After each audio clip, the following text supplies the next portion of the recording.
Hey, it's Ricky Carmichael, and you're watching the MotoXpod Show.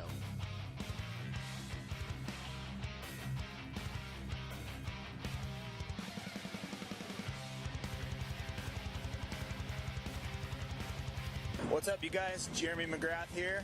You are listening to MotoXpod Show.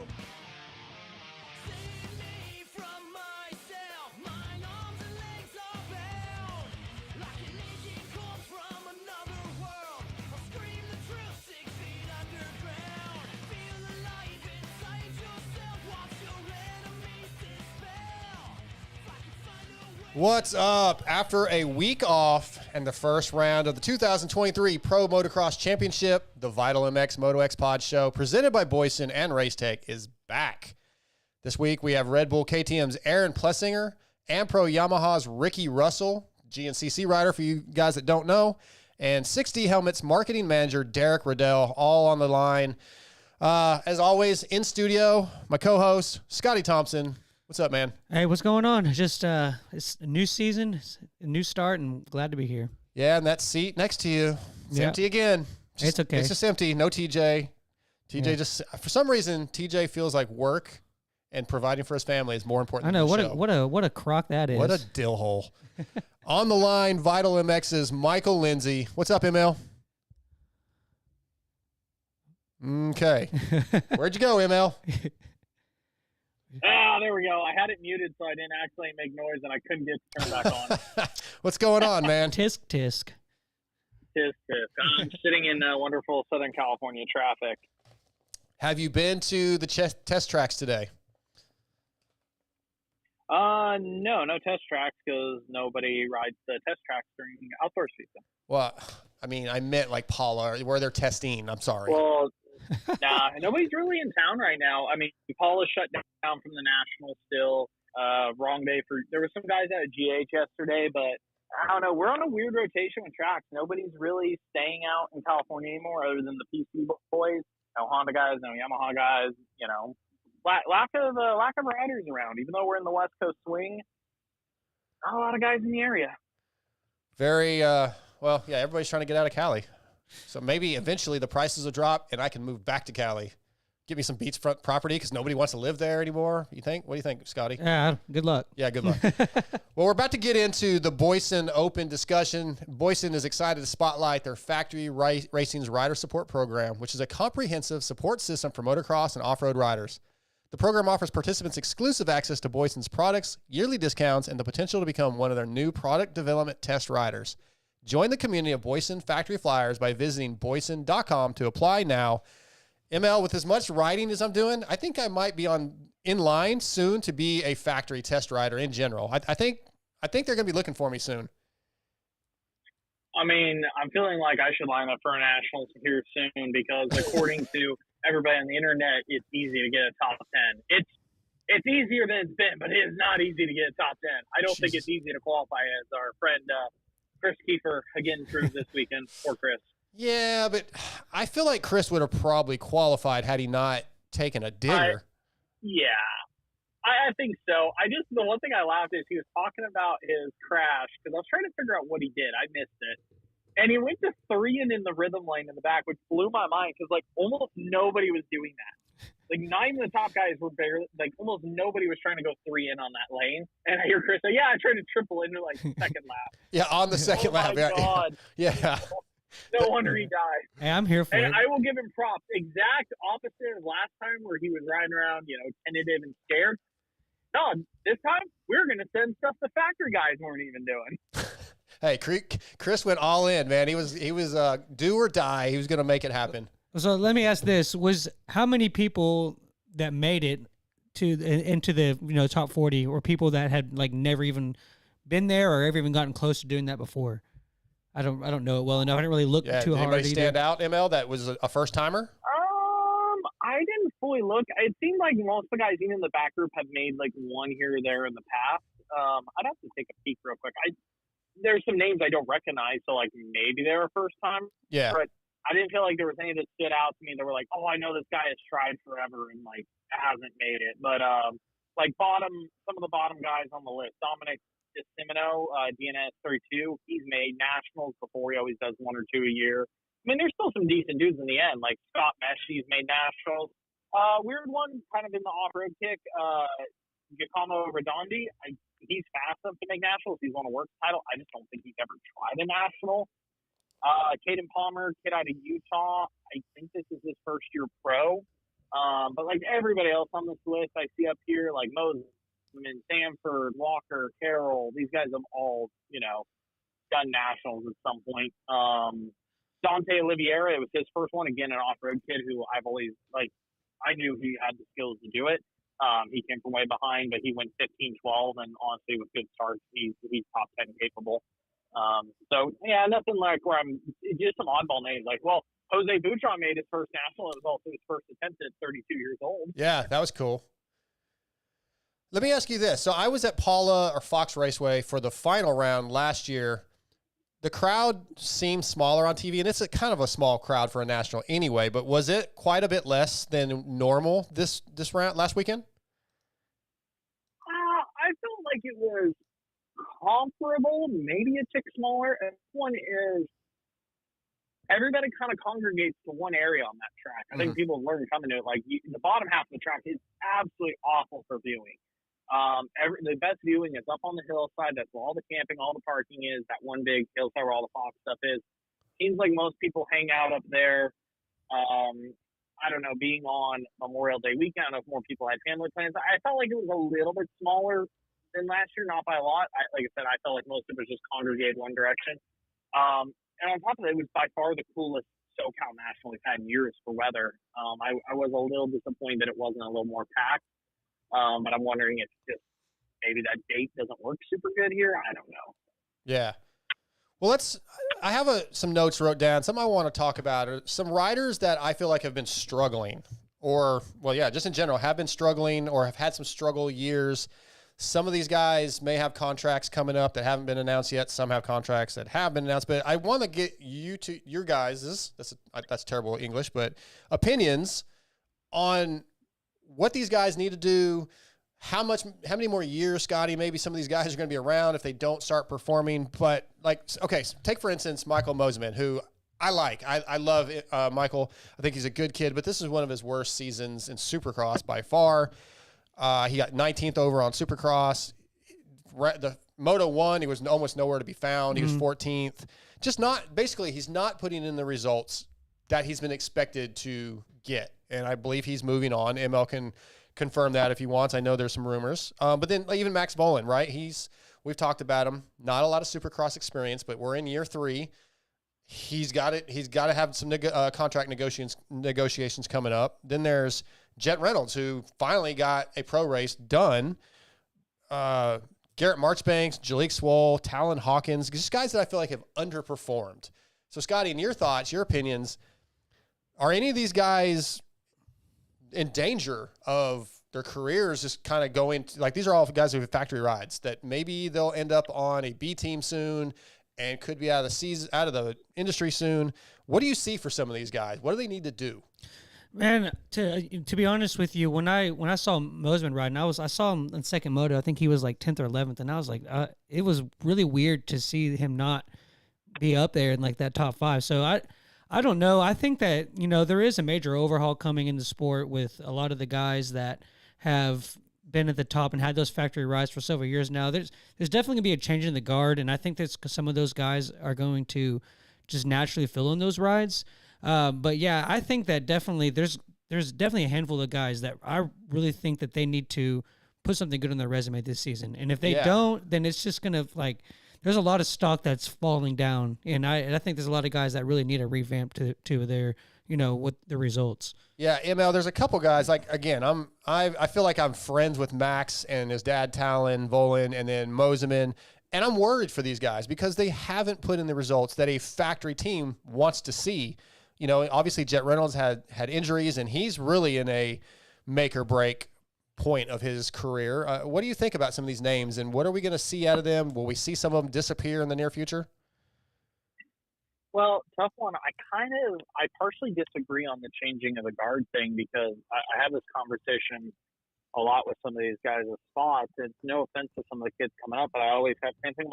who are you replacing these guys with? I'm not confident in a lot of the kids that are coming up right now. I'm not. Yeah, Boland's had some really rough up and downs, but I'm not putting Tylen Hawkins on his bike. Who am I replacing Max with? I think that is going to be the saving grace for maybe somebody like Max. I think as long as he can put a little bit of fire here in early and outdoors, which I felt like at Fox, he looked like a man riding for his career in a way between all sessions. Yeah, he didn't hang on full motos, but I think he showed that he wants it. There was definitely good pace, good qualifying, good early motos. And the way some things have fallen, like KTM and Husky not really getting guys they wanted, I think he can be pretty safe. I think it'd only take a few rounds of him showing a little bit of improvement. Yeah, everybody's going to weigh the back of their mind his Supercross results. He may only get a 1-year shot after this. Yeah, he could, if it continues to falter, he could fall back a little bit. But I'm always testing, like, okay, who's going to be the guy? KTM has Juju in another year. I guess Husky has Cochran. Like, those are two they're going to take factory rides. But your group that came up already does, your Deegan, your Hymas, those guys. So that one's a little tough. Like, I'm looking here at the list. Moseman doesn't shock me too much. I feel bad for him, but that kid's he's been banged up this year. I would almost say, I know he said his expectations were to be top 5, which kind of surprised me just as much as he's been hurt this year. There's been a lot of, like, behind the scenes just in his head, in the deck. It's hard to come in healthy. You got to come in healthy against all these guys. You guys got like Gillian Ferris. He's been just preparing for outdoors basically all year. So I mean that's gonna be really tough to beat. Tom Bial incoming. I don't know. Some of these kids, yes, it sucks because the class is so full. It's so crazy to see Reynolds back there and Marchbanks and some of these guys. But it's also like, well, look at who beat them. It's a tough order to beat some of these guys. Guys who are definitely riding for a job, though, I would say, a little bit farther back in the field. Caden Braswell, Tylen Hawkins, those two are racing for a ride right now. I think Moseman's good. It sounds pretty likely that he'll be a Triumph. Max Boland does not have a star deal, as much as everybody wants to think that one. He has no contract for next year yet. However, I think Max will be safe in some shape or form. A lot of these guys have spots. Reynolds is definitely a man racing for a ride. And like Talon and Caden are rookies, even though Reynolds is as well. He should have been pro like 2 years ago. So there's definitely what am I thinking of here? Saying, he's a rookie. There's like a little different expectation on him because it's like, well, this guy should have been pro 2 years ago. Right. He's to kind of have this continuous backing from Team Green and from Cowie, and he's really under the gun. I do know some teams that are interested in him, some mid-level teams, but even they're like, yeah, we kind of want to see how his summer starts out. Like, can he get through this? I will say, I think his first race for being his first pro race and his first pro race being early in the season, 2 years into being hurt, I don't think 12-16 for Reynolds is that bad. I actually think he did an okay job there. Marchbanks, I believe, is safe for next year, but definitely doesn't look good on paper. But again, some of these guys could slip out of a factory ride, but I don't know who's replacing him is my next answer. What about Jalik? Does he have anything yet? I think he's the one we've been the most surefire on going to Triumph. Okay, that's been like the one that everybody feels like is really stamped. Moseman's is a little more like we think it's happening, but everybody's been pretty certain Swole's got a spot. All right, definitely having another OEM and having Triumph come in with 3 spots for 250 next year, maybe expanding to 4 the year after, definitely helps a little bit, get another couple of factory spots on the gate. Speaking of contracts, though, we just got the announcement today. Enzo Lopes did re-sign with the Muck-Off FXR Club MX team. He had some pretty good offers, or some offers from some what we'll call higher level teams. I think Husky might have been one of them. Are you at all surprised that he stayed kind of in his comfort zone with the team that stuck by him, Club MX?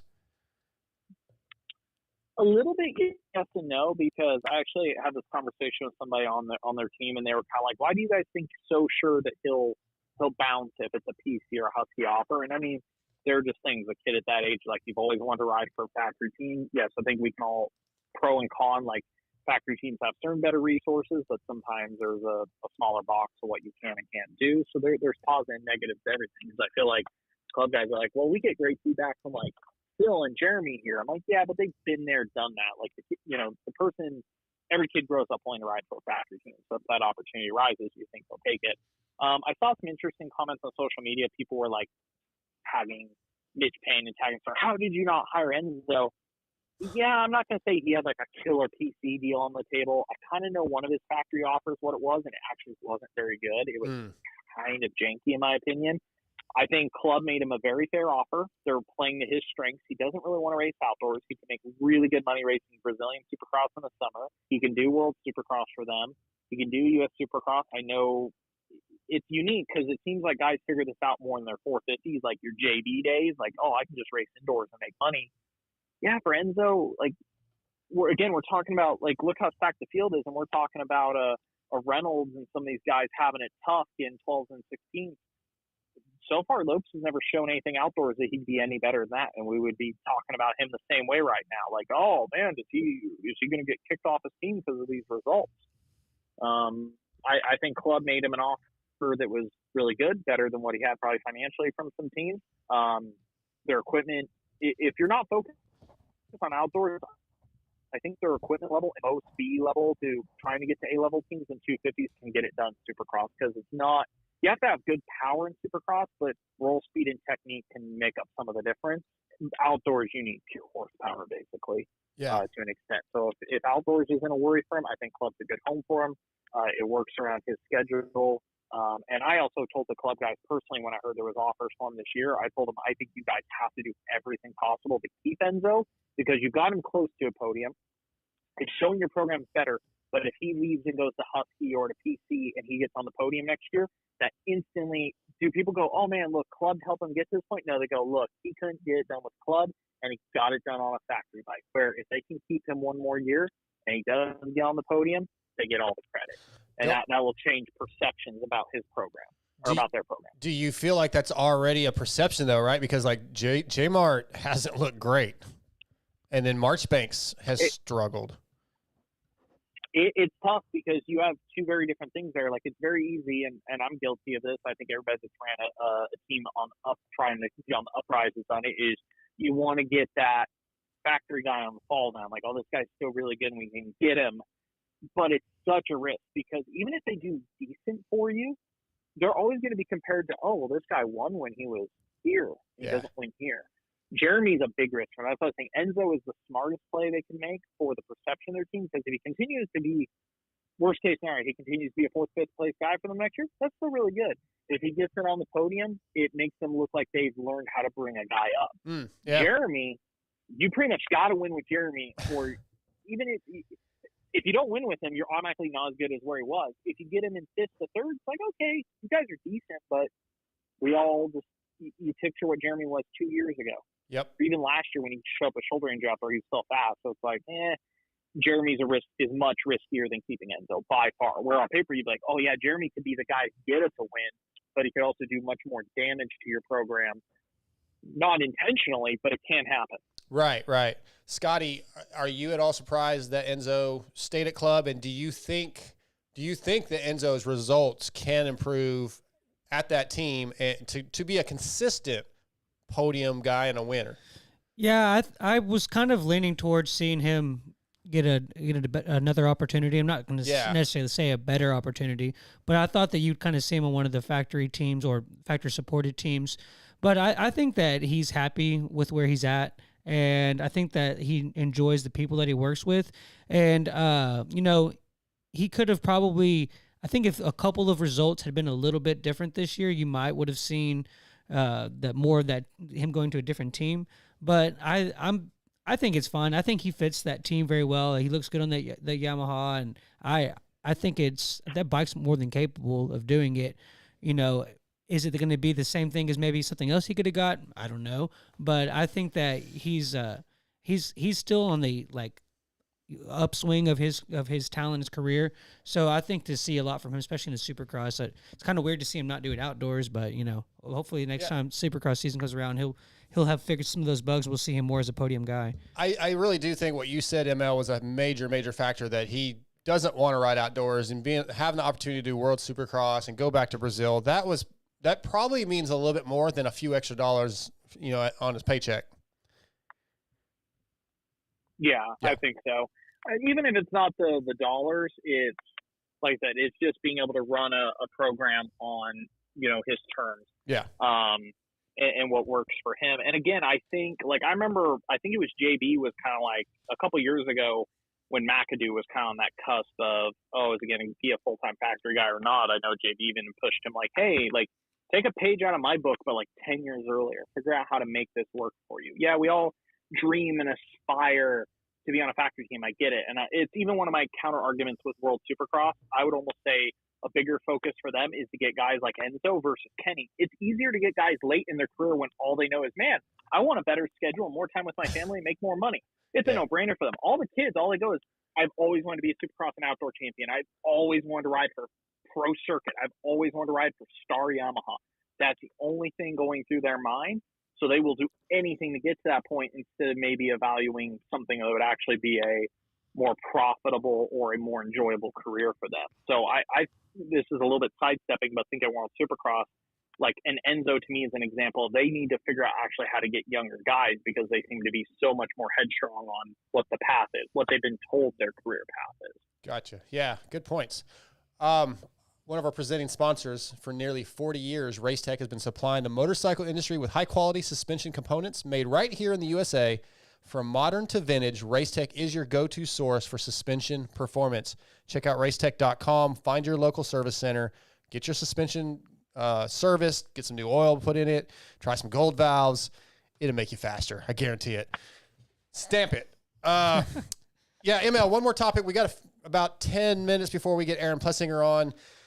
About a week or so ago, we got the news that Daniel Blair has resigned from his position at NBC. In his statement, and he mentioned it on his podcast, on his Patreon podcast, and said, hey, I have this new job at KTM or at Orange Brigade that I want to focus more on.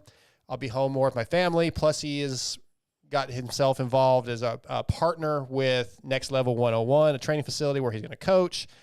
There's a lot of stuff going around, a lot of keyboard warrior topics or opinions on why this is going on. I think you and I know a little more of the details, but I think it's bad. I think it's bad for our package of what we're trying to present to people when it comes to TV and just how good the package of the sport could be. Because, again, I am biased. Daniel's one of my buddies, but I truly believe he is one of the 2 or 3 best guys for that position. And I really, really think that NBC screwed up by not using him more to his capabilities. Thank you, Scotty. So, yeah, Scotty, I'll go to you first, I guess. Very, very disappointed. Not thrilled. I'm already kind of bummed for watching next year. I like Daniel. I liked him when he was on Race Day Live. I love him in the booth, even as a sideline reporter, which he doesn't really want to keep doing that. Yeah. He's really good. And not having him involved, it's a detriment. I don't know if detriment's the right way. It's a negative for our sport. Yeah, I've always liked having him involved with the show. I feel like the ones that he's there, his insights are spot on, his timing's spot on. He does who can do both of those? Not a lot of people. Yeah. But I don't know him personally like you and ML do, but from what I've seen, he definitely is he started Eagle Grit and then he it went to maybe more expectations than he had, and then he sold it. And then it kind of does seem where he likes to go towards, he's always challenging himself and kind of going towards the next thing. So I respect it in that essence that he's trying to, maybe like he said, he wants to spend more time with his family. It's a new opportunity. I like that. My question now is who's going to replace him? I think Jason Thomas is. Just going to replace him. Yeah, that's JT is very good, but I believe that if Daniel had been offered a full-time spot or even 90% of the races in the booth, he probably would have stuck with it. But he doesn't want, like you said, he's ready to, he always wants to improve. He wants to, whatever he's doing, he wants to get better and better. And he does a lot of research and a lot, just like all those guys do. And he didn't want to be stuck in that spot forever. And I think NBC made a mistake. Let's let ML have a time because we don't have a whole lot of time. ML, go ahead.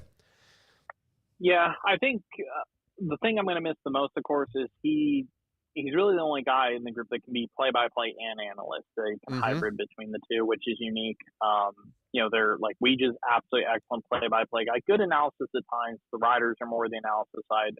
Blair meshes both those perfectly. Amazing on the floor. I've kind of teased him. I think he's almost too good on the floor. and it sort of pigeonholes them of wanting him on the floor a little more often.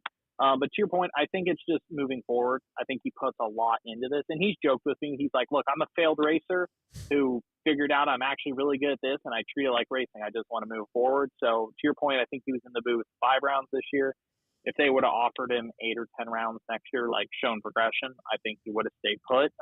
There are some things I've talked about off like record, can't talk about, but like some of the in between I give, I just don't think that the light at the end of the tunnel wasn't there as much as it was a year or two ago. I think he was a little too pigeonholed there on what they were going to have him do.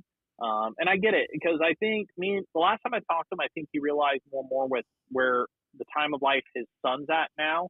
He basically realized, like, look, if I'm not progressing at this and getting to the certain goals I want, then why am I going to give up my family time and other valuable time I could be to be progressing other things in my life? If I basically have hit a wall here, he enjoys it, and he's like, but at the same time, like, I think he weighed all those, like, is it cool to be here and be kind of stuck or on at a stable place for whether it's 4, 5, 6 years or something, or should I invest that time in other places in my life that I know I can move forward? And as he joked, but I think there's the opportunity he comes back if that door was opened back up and, the progression for the job was there. I think we'll see Daniel potentially come back in the future. I do know I've seen a few people like Jeff, he'll be at World Supercross. Not saying that won't happen, but I don't think so maybe immediately, because I think for some reasons, I think he wants something he can go very far, like really go forward with. I don't think he would take a spot there to be on the track or something like that, even though the money I've heard's really good there. He had certain expectations. I respect his decisions. I think it's super hard to walk away from what he had. Yep. And for his reasons I personally talked about, I really, really respect his decision. That would be a very tough one to make. Yeah, I totally agree. And for those that maybe don't know or haven't read up on it, and they say, well, why would you have Lee Diffie or Todd Harris? Those guys are not good at this or whatever. They don't know the sport. But the fact is those guys are under contract with NBC. And the way I understand it, ML, is, Todd Harris may have a contract that says you're going to do 25 or 30 or 50 events a year, and they're paying him for that. So they're going to put him where they want to. And instead of paying Daniel on top of what already paying this guy. So it benefits NBC to use their guys that are under contract. And NBC believes that Todd and Lee are very, very good at their jobs. And you can argue that whichever way you want. So it's business, and it's all it is for NBC. It's business. Yeah. And I think tough part, like I watched the Indy 500 this weekend. I know some people, like me personally, I'll give you my plain honest opinion. It's nothing against the guy. I don't like Todd Harris very much in Supercross in the booth. I don't know why. Not a big fan. I'm with you. I think Lee does a decent job. I think Daniel does a way better job, but I think Lee does a good job. And I've listened to Lee in IndyCar and F1 and other stuff, and I actually respect the guy a lot for his rounded motorsport knowledge. So I get NBC's like, hey, he's our motorsport analyst or our motorsport play-by-play guy. He's really good. Yes, us in Moto have a different opinion of like what we actually want to hear and see. But like I listened to him in Indy this weekend. He's super energetic. His his play-by-play in the booth was really good in Indy. I think he's more comfortable in car racing. I actually listened to him like, if he was a little more like how he is in Indy and Supercross, I would actually be a little more stoked. But he's well-rounded. He truly is a professional. Yeah. Whether people want to think so or not, I get it. Yes, I would still rather give me the choice. I'm going to take Daniel with him at any day in the booth over him any day of the week. But like my perfect scenario is the pretty typical, man. I want Weege, and I want Weege and Daniel in the booth. I want JT on the floor, and I want some combo, whether it's on and off or both all at the same time. Ricky and James in there. Ricky has his positives, and I think negatives at times in the booth. I think James does as well. But I think both of those two, from what I've seen, I really think they play off both like a Weege and a Blair really well. Yeah. Yeah, my perfect world. Give me the crystal ball. I want that. Can we bring my girl Kristen Beat back, please? Just because I like KB. Yeah, let's take that to NBC. Hey, Darkside likes this one guy, one girl. I like KB. Yeah. She's my homie. Can we just have her back? I was just gonna say to your point, ML, about when Lee being on other stuff. Like, I think we're looking at it through different lenses when we watch Supercross because we're so close to it. When I see him, he did some of this stuff at the Olympics. He's done Indy, and he's done all this other stuff. when I see him doing that stuff, me having a lack of knowledge from what I'm watching compared to what Supercross, it doesn't even faze him because he sounds like he knows what he's talking about. He's super professional, but I think it's so hard for us guys that are just so involved with the sport and watch it so much. We're so biased. Like so that's why we like DB so much. We are not forgiving. Yeah, no, not at all. But I think Lee does a good job. I will agree with ML. I would definitely take DB over Todd Harris all day long. I didn't even when I watch old ESPN2 2003 2004 Supercross with Todd Harris, it's like the exact same thing. It's just not my guy. Give me DB, even if we had to split it, give me DB 9 rounds out of the year and give me Lee 8 or vice versa. Give me those two and I could do it. I'm here for that. Well, we already know happening. So. We already know I'm biased. I want Daniel in the booth every round. Daniel's my guy. But our first guest of the night is on Guts Racing. Andy Gregg and the Guts Racing crew have been providing the best seats and foam in the industry for years. For 2023, they have added Kawasaki to the complete seat lineup as well as the color teal to the gripper material options available. Also new for 2023 are options for your e-bikes. They have complete seats for the Talaria and Super 73 and covers for the Segway and Sur-Ron. And they have options for the Honda, KTM, and Husky electric bikes. So visit gutsracing.com and get your seat covers today. Shit. Hit the wrong mute button. Tonight, Guts Racing brings us from Factory KTM, Aaron Plessinger. What's up, AP? What's going on, boys? How you doing, man? You feeling good? Yeah, I'm feeling good. I'm trying to survive this freaking cold front coming through California. Cold front? Dude, I don't know if any of you guys are out here, but it's chilly. What is cold, AP? What is cold in California? Man, it's like 50s. Come on, AP. Dude, I'm getting soft in my old age, man. Clearly. Dude, you can't be out riding the range, roping horses in cold. You got to be a man. Dude, I know. It's crazy. I can't wait to get back to Florida, honestly. Get back to some humidity? Yeah, man. The real work starts when we get back to Florida. Yeah. Hey, man, let's talk about, first of all, Paula. 5'4" for 4th overall. Not a bad day, but not – like it could have been better, right? You passed Cooper Webb 27 times. I'm not sure. Give or take. Yeah. I know you've talked about this a little bit, but looking back on it a few days later, how pleased are you or disappointed are you with your ride? Yeah, man, I'm not really that disappointed. Obviously, the first moto finish could have been a lot better if I hadn't hit the ground freaking 5 times or whatever it was. But I was happy with my riding. I'm happy with the bike, and I mean, that second moto, me and Dylan had a crazy battle for pretty much 30 minutes out of the 35 that we were out there. But I'm happy with my riding, happy with my fitness. I'm looking forward to these future rounds, and I'm glad to start the motocross series out with a 4th overall, but obviously it could have been a lot better. I just got to minimize the bonehead mistakes and not hit the ground. Sure. Yeah. That's a key. Yeah. You ain't kidding. I got a funny one you might appreciate. Fox Raceway, like a couple corners before the finish line where like there was that little wall into that left-hander. So down that section, you can only see like 2 or 3 corners. The fans sitting there, when you were in that moto where you did keep falling down, you'd be ahead of Webb 1 lap, behind Webb 1 lap. I heard a fan behind me yell as you came to the corner, like a couple laps in a row, you've gone back and forth with Webb. I heard somebody yell, "That's BS. They're making him pull over for Webb. Well, how does Webb keep getting around him?" And just yelled at. I was like, they couldn't see other than that 1 or 2 sections, so they didn't realize I was happy. So the fan was convinced that KTM was making you pull over for at round 1. At round 1, they're already 15 orders. But, championship tactics right there. Yeah. Right there. I'm trying to look down the lens and shoot. I'm just giggling. Like, oh my god. I was wondering. So I know coming into outdoors a little bit, I saw out here on SoCal. I'd see Volan testing a little bit, but 450s. I saw Mo out here doing the work. I know between the web's outdoorsing yourself. You probably did not have a lot of outdoor time. So how much did Mo help with the outdoor spec testing, and how many days outdoors did you actually get to ride before the opening round?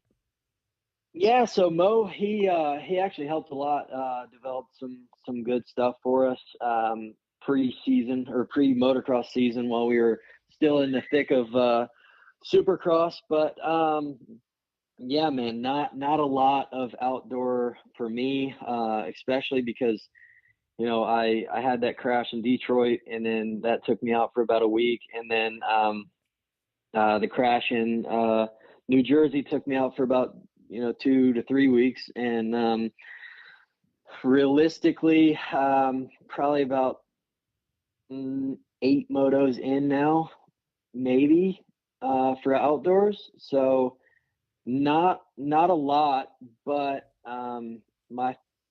surprisingly to me, my fitness is unreal right now. I don't know if it's the preseason training that we did, but I am not really getting too fatigued in these motos, and I've had the energy to push.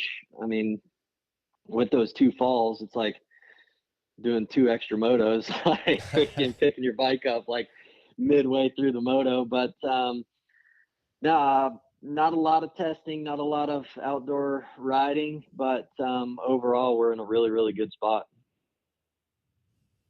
I had a follow-up question for you on bike setup. So I know last year in outdoors, I think probably second half, you ran a version of like kind of the production air fork. You're a big air fork guy at Star. I believe from what I could tell, you were on it at opening round. Why, I guess from your situation with the bike, like what do you prefer between the two going from Supercross outdoors? Why the air fork? What do you like about it? Is it as much something you feel like it works good with this chassis, or is it more about your riding style and what you're used to? I feel like it's more of my riding style. We haven't had much time to produce anything for Supercross, so we ran the factory fork, and outdoors, man. I don't know if it's my history going back to Star days, being on the air fork for as long as I was. It kind of grew on me or whatever, but I don't know why I don't like the spring fork, but the air fork just has so much more hold up in the front end, and I like my bike like pretty much choppered out, so that helps me quite a bit. I don't know what it is, if it's the air, if it's the size of the fork or whatever, but I really, really like the air fork, and I've tried pretty much every variation of the spring fork to try to get it to where I like it, but overall just the air does it for me. Hey, one other question on that.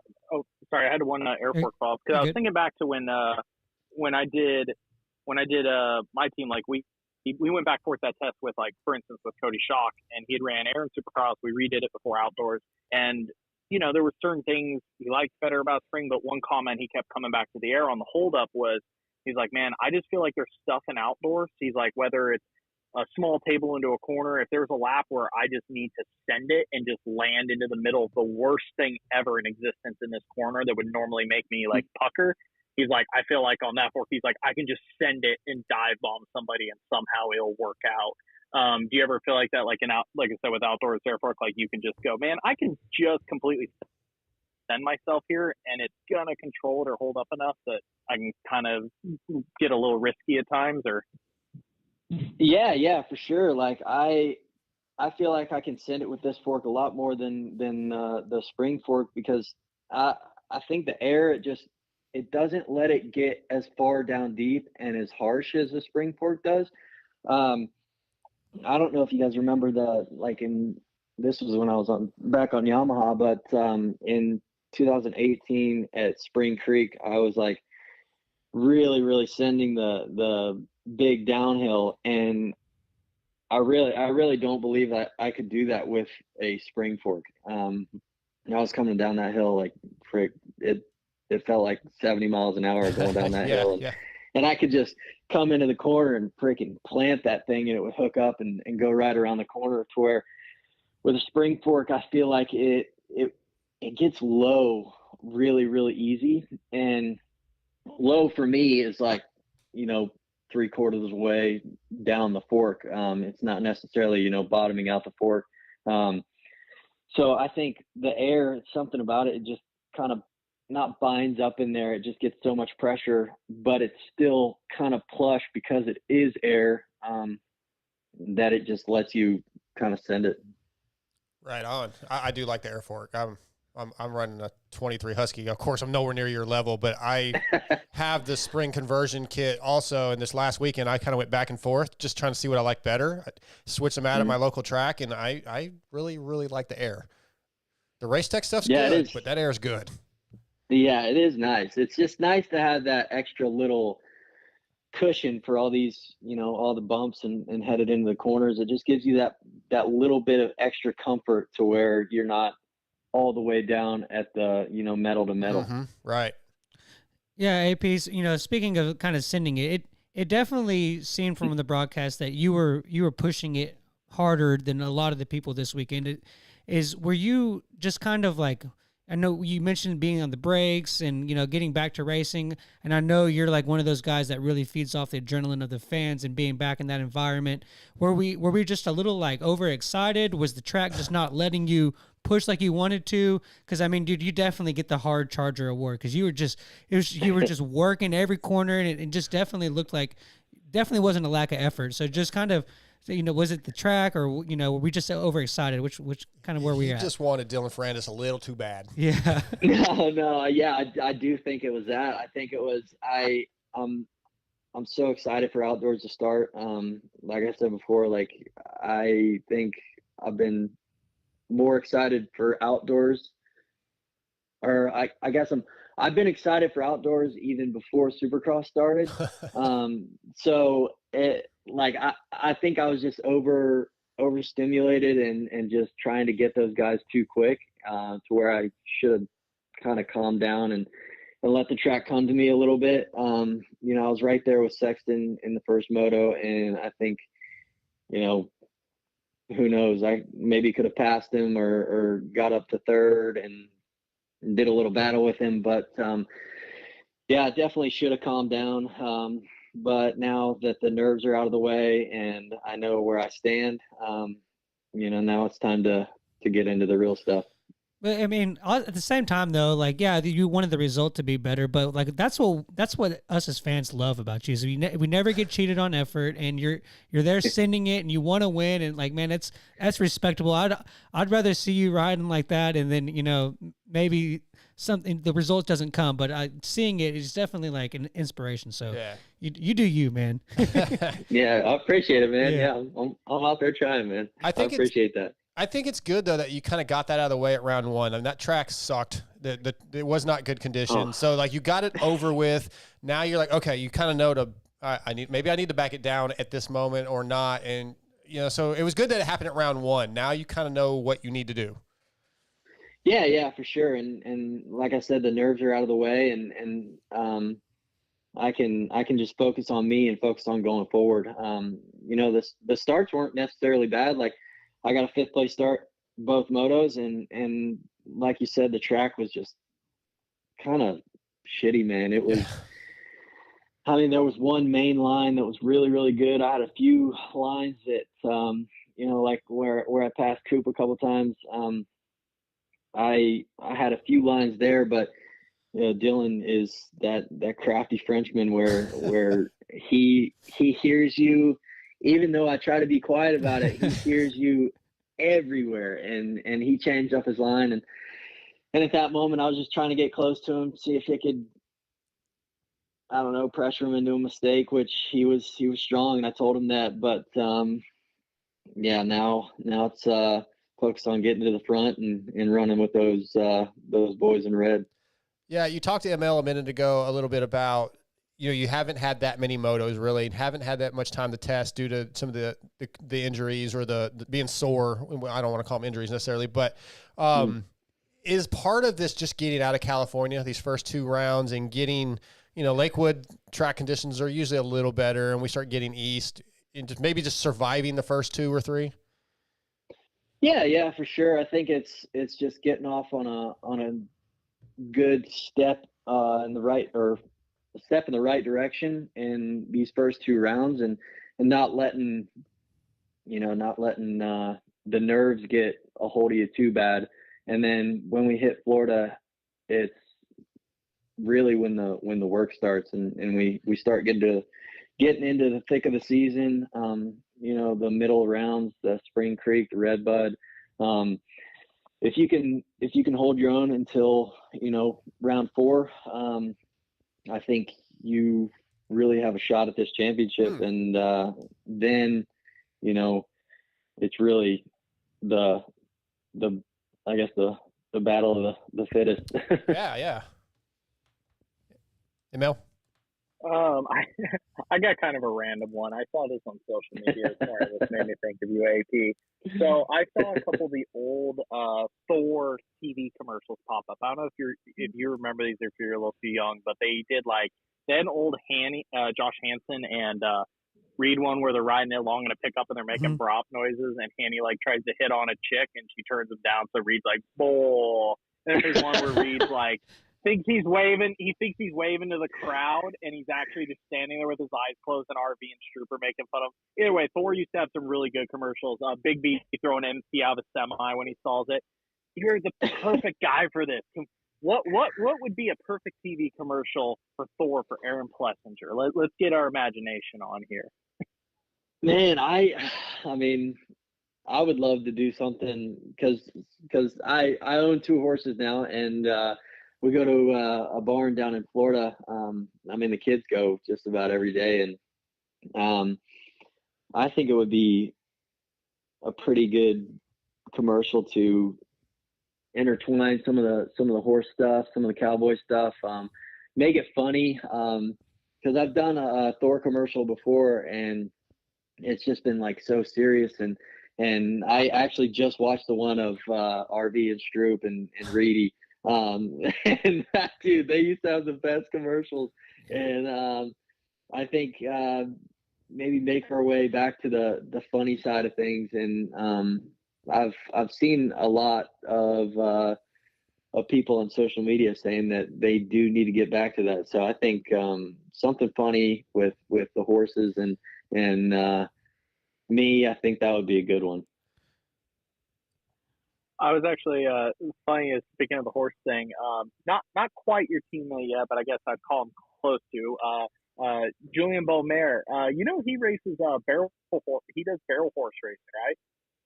Dude, yeah, I just learned that probably a couple of weeks ago. I think it might have been at Salt Lake that I think Carlos told me, and I was pretty impressed. That's awesome. Didn't Ryan Brees do some things where he went and raced horses at barrel racing at some of his local rodeos or something? No, I think his was actually barrel racing on a dirt bike. Yeah, but that's what I'm saying. He would, if I remember it. Yeah, that's right. But he would go and compete against a horse. Yeah, I've seen a video. Maybe something like that, but yeah, I know it turned out, but legitimately, Blair ratted him out to me. That was a funny one because Daniel was teasing him. Somebody had sent him a video of him down here in Riverside, fucking ripping barrel races on a horse. And apparently, he's Juju's pretty freaking good at it. Wow. I would say we could get a commercial going between the two of you, and we get some barrel racing going, get some horses involved. I can see the future. That would be awesome. I'm down for it. Because I can get around on a horse, not quite barrel racing status, but I can definitely learn a thing or two, and we can make a good one, I think. Dude, horses scare the shit out of me.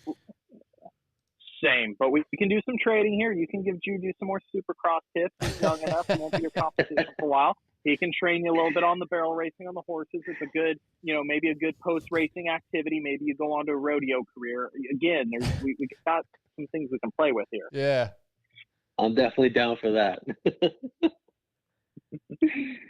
Yeah, AP kind of a little bit back to the racing and stuff a little bit. Why do you hate horses?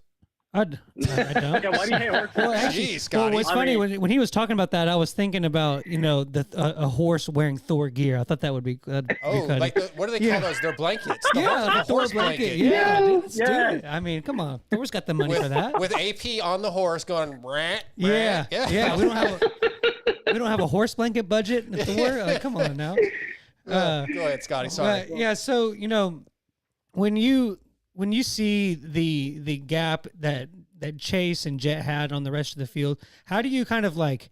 Because I you mentioned it earlier, and I also think that you're going to be battling for some of these wins, especially when we kind of get the groove back going. How do you use that for the next week? Do you even think about the gap, or do you how do we turn that into motivation? I think it's already been turned into motivation for me. I just went this week and focused on really, really pushing myself and also riding smooth. I saw Jet and Chase, they just got out front and they did their thing. They focused on what they needed to, and ultimately they just pulled away from everybody. So if I can get out there with them and run those first few laps with them, I think I can get into a groove where like on practice days, I'm really fast, really efficient, and maybe even find some lines that they're not using. So what I focused on this week was just, pushing myself really, really hard in the beginning and the late stages of the moto, just to try to get to my full potential, really. Yeah, and Paul is such a weird track to kind of really judge stuff off. But, just looking off of what I saw, I feel that you, speed-wise, you were the closest one to them. The closest? The closest. You added a T to that. I like it. Yeah. Yeah, I appreciate that. Yeah, it's I felt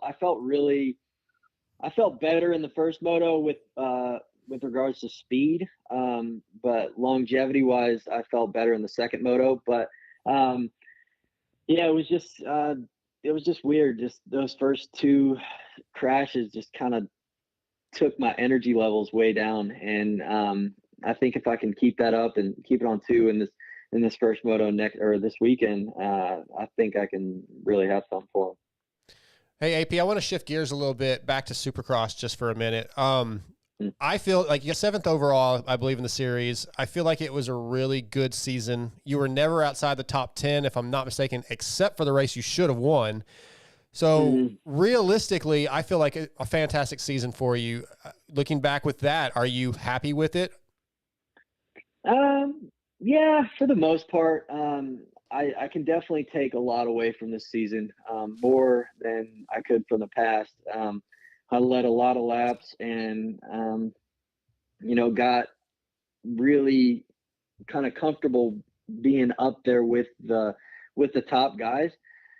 But I am just kind of a little disappointed in myself in starting the season. I had those, they were still top 10 finishes, but they weren't,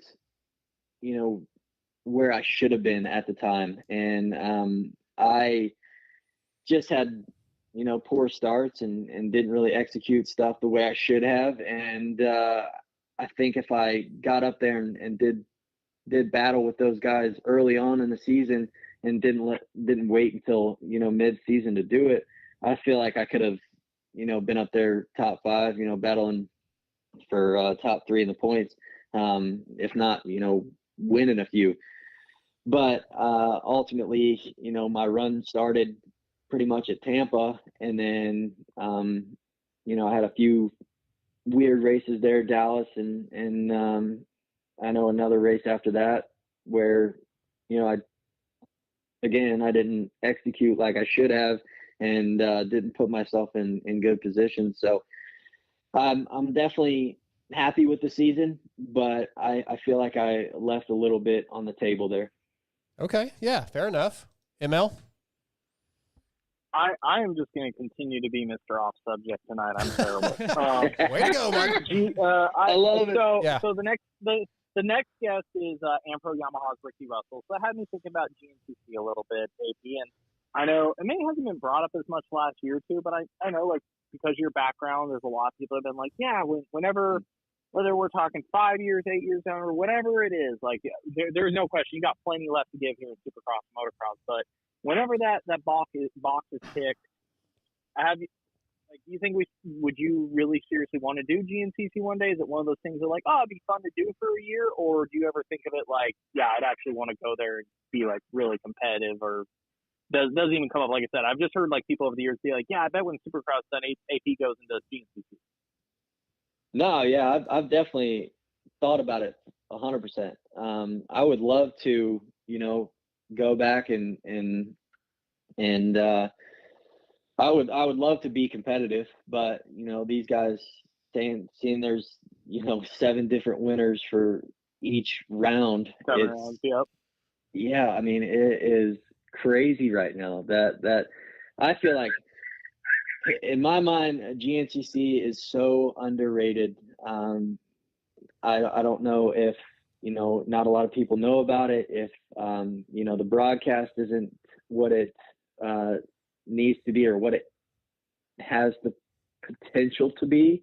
But dude, GNCC is so gnarly, and I would love for that sport to make a jump and to see a lot more fans become fans of that sport, because they are so gnarly out there for 3 hours, sometimes more, if you catch the time right. And yeah, I would love to go back and be competitive and try and get an XC1 win. I got an XC2 win, but I would love to go back and do that for sure. It's such a different atmosphere too. It's like you're racing your buddies out there, and I mean, obviously it's probably changed by now, but when I was racing, it was like I was going out and riding with all my buddies and trail riding, until those last 2 laps, which was a pretty good sprint. But I'd love to get back and do some of that for sure. Well, I'm going to say, go ahead, Emil. I was going to say, me and Jamie went and did Ironman last year, which is a fun example because that's the biggest one. I mean, they legitimately have more than twice as many people at the Ironman GNCC than they do the Ironman National. Like, the parking is just insane. Yeah. And it was so cool. Like you said, it's such a different spread, because it's like, okay, you've got your quarter of the people there, like kind of what you almost see at Loretta's. Nice motorhomes, good high-class Chinese. They're putting a lot into it, good equipment. Then you got kind of the middle range. You got 2 or 3 kids racing on a camp trailer with mom and dad, a little bit more of a fun vibe. And then you got the other half the pits that is just dudes sleeping out of their vans, buddies campfiring. Like, yeah, they're rolling up into the gate in jeans and on a KDX 200, but they're having a great time. It is insane for anybody that's never gone to go to one. If you're near one, you want to go experience it. It is a trip. It is an experience. I will agree with that. It is a blast. I will agree with that, but I will also say they're dumb. I've done 2 GNCCs, and they both tried to kill me. Yeah. Oh, man. You survived the second one. The second one. Come barely. on. I almost died in a crash at Ironman, and then the wild boar one just about killed me from dehydration. They're dumb, but I'm gonna do one again. We're gonna do another one. You gotta get that extra large Camelback and fill it with some Mountain Dew or something. Yeah, I had water, but I just wasn't hydrated enough going in. And then Gary Sutherland texted me the next day, and he goes, dude, you need to get with me like 3 weeks out, and we'll prep. And there's all kinds of things he was telling me I needed to have, and I don't know any of this shit. I just showed up. So. Oh yeah. Yeah. It's. I mean, just to show up and do one is, respect. Yeah. Because those things, they get so rough and so rutted, and Jesus. Yeah. Did you race the morning class? Yes, so I did. It was like 2 hours and 16 minutes or something.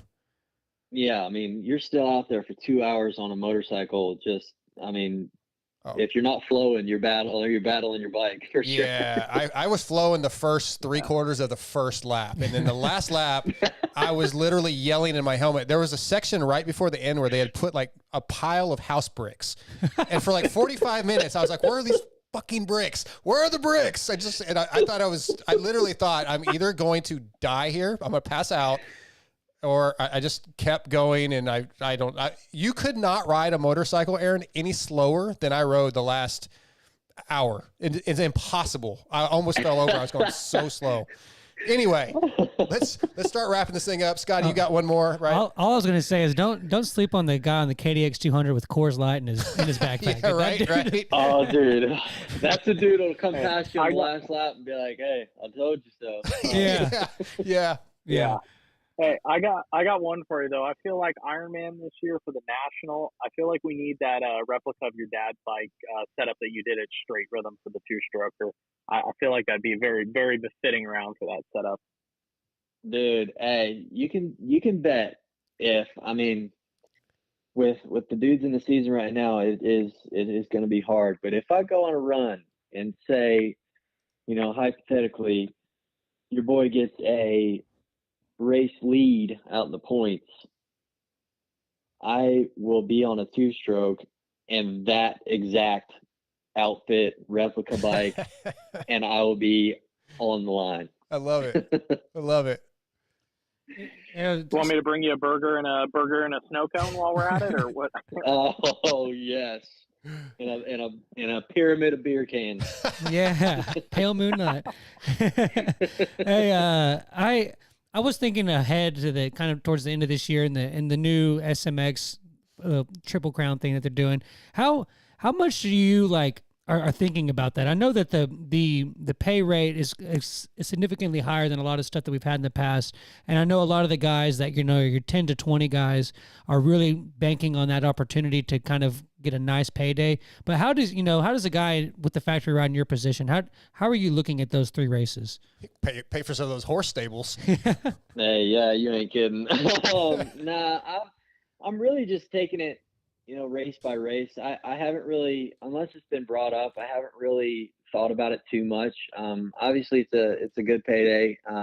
If you get top 10, it's really good. But right now I'm just taking it race by race, and when those races come, I'll be ready for them. But until then, I'm really, really focused on this outdoor championship and getting the ball rolling, and hopefully securing a few wins and being in this championship battle. Yeah. All right, Awesome. AP, last question of the night for you. Saw you at Nashville at dinner at that Italian restaurant. That place sucked. Why are y'all eating at an Italian restaurant in Nashville? Well, I think he knew he wasn't racing at that point. Oh, okay. I'm pretty sure. And it was... No. Yeah, I knew I wasn't racing at that point. Not because of that. No, yeah. But it was the closest restaurant. Oh. I mean, obviously Okay. it was in the hotel.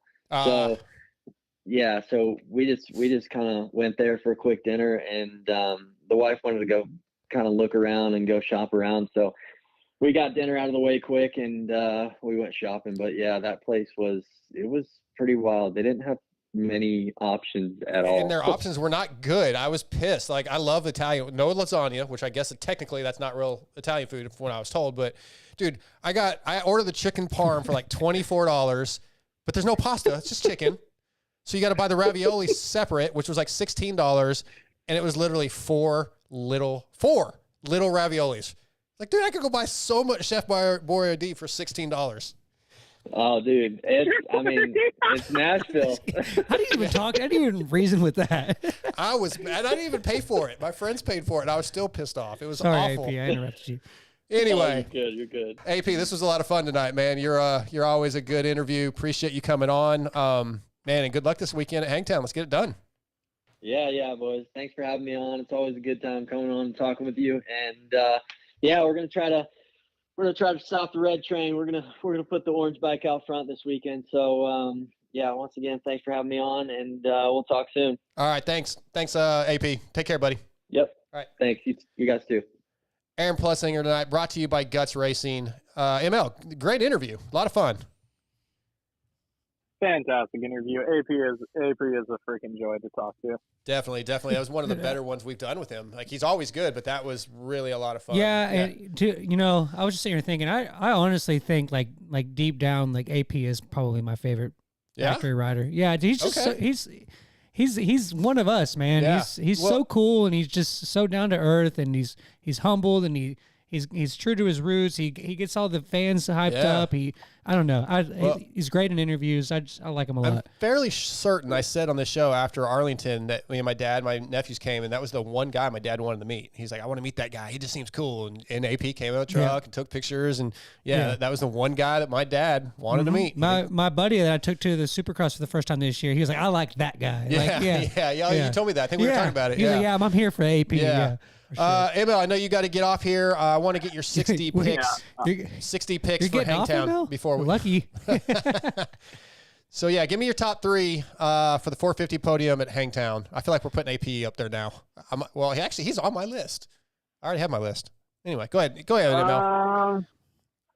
I'm gonna say we have a Chase and Jet moto swap, 1-2 and 2-1. I think Chase does the second moto, gets overall. I think we see that little back-to-back battle with them this weekend. So I think I'm gonna go Chase for the overall, Jet for second. It's tough. I think AP could get there more. I think Dylan will be feisty. It can go back and forth. Yeah, I'll go with AP third. Oh, you broke up. You said AC? ML? AP. I said AP third. AP. Okay, yeah, you broke up a little bit. Okay, I got you. Hello. I got you. Third, we, you and I have the exact same pick. So, ML, hey, man, I appreciate you coming on, going through the first part of the show with us. And, enjoy the rest of your evening. We'll talk to you later on. Cool. All right, see you, bud. All right, you too. Bye. Yeah. All right, thanks to Michael Lindsay. Yeah, we got a few more things to talk about. We're about to get Ricky Russell on. Let's see here. What's one of the topics? Dylan Ferrandis.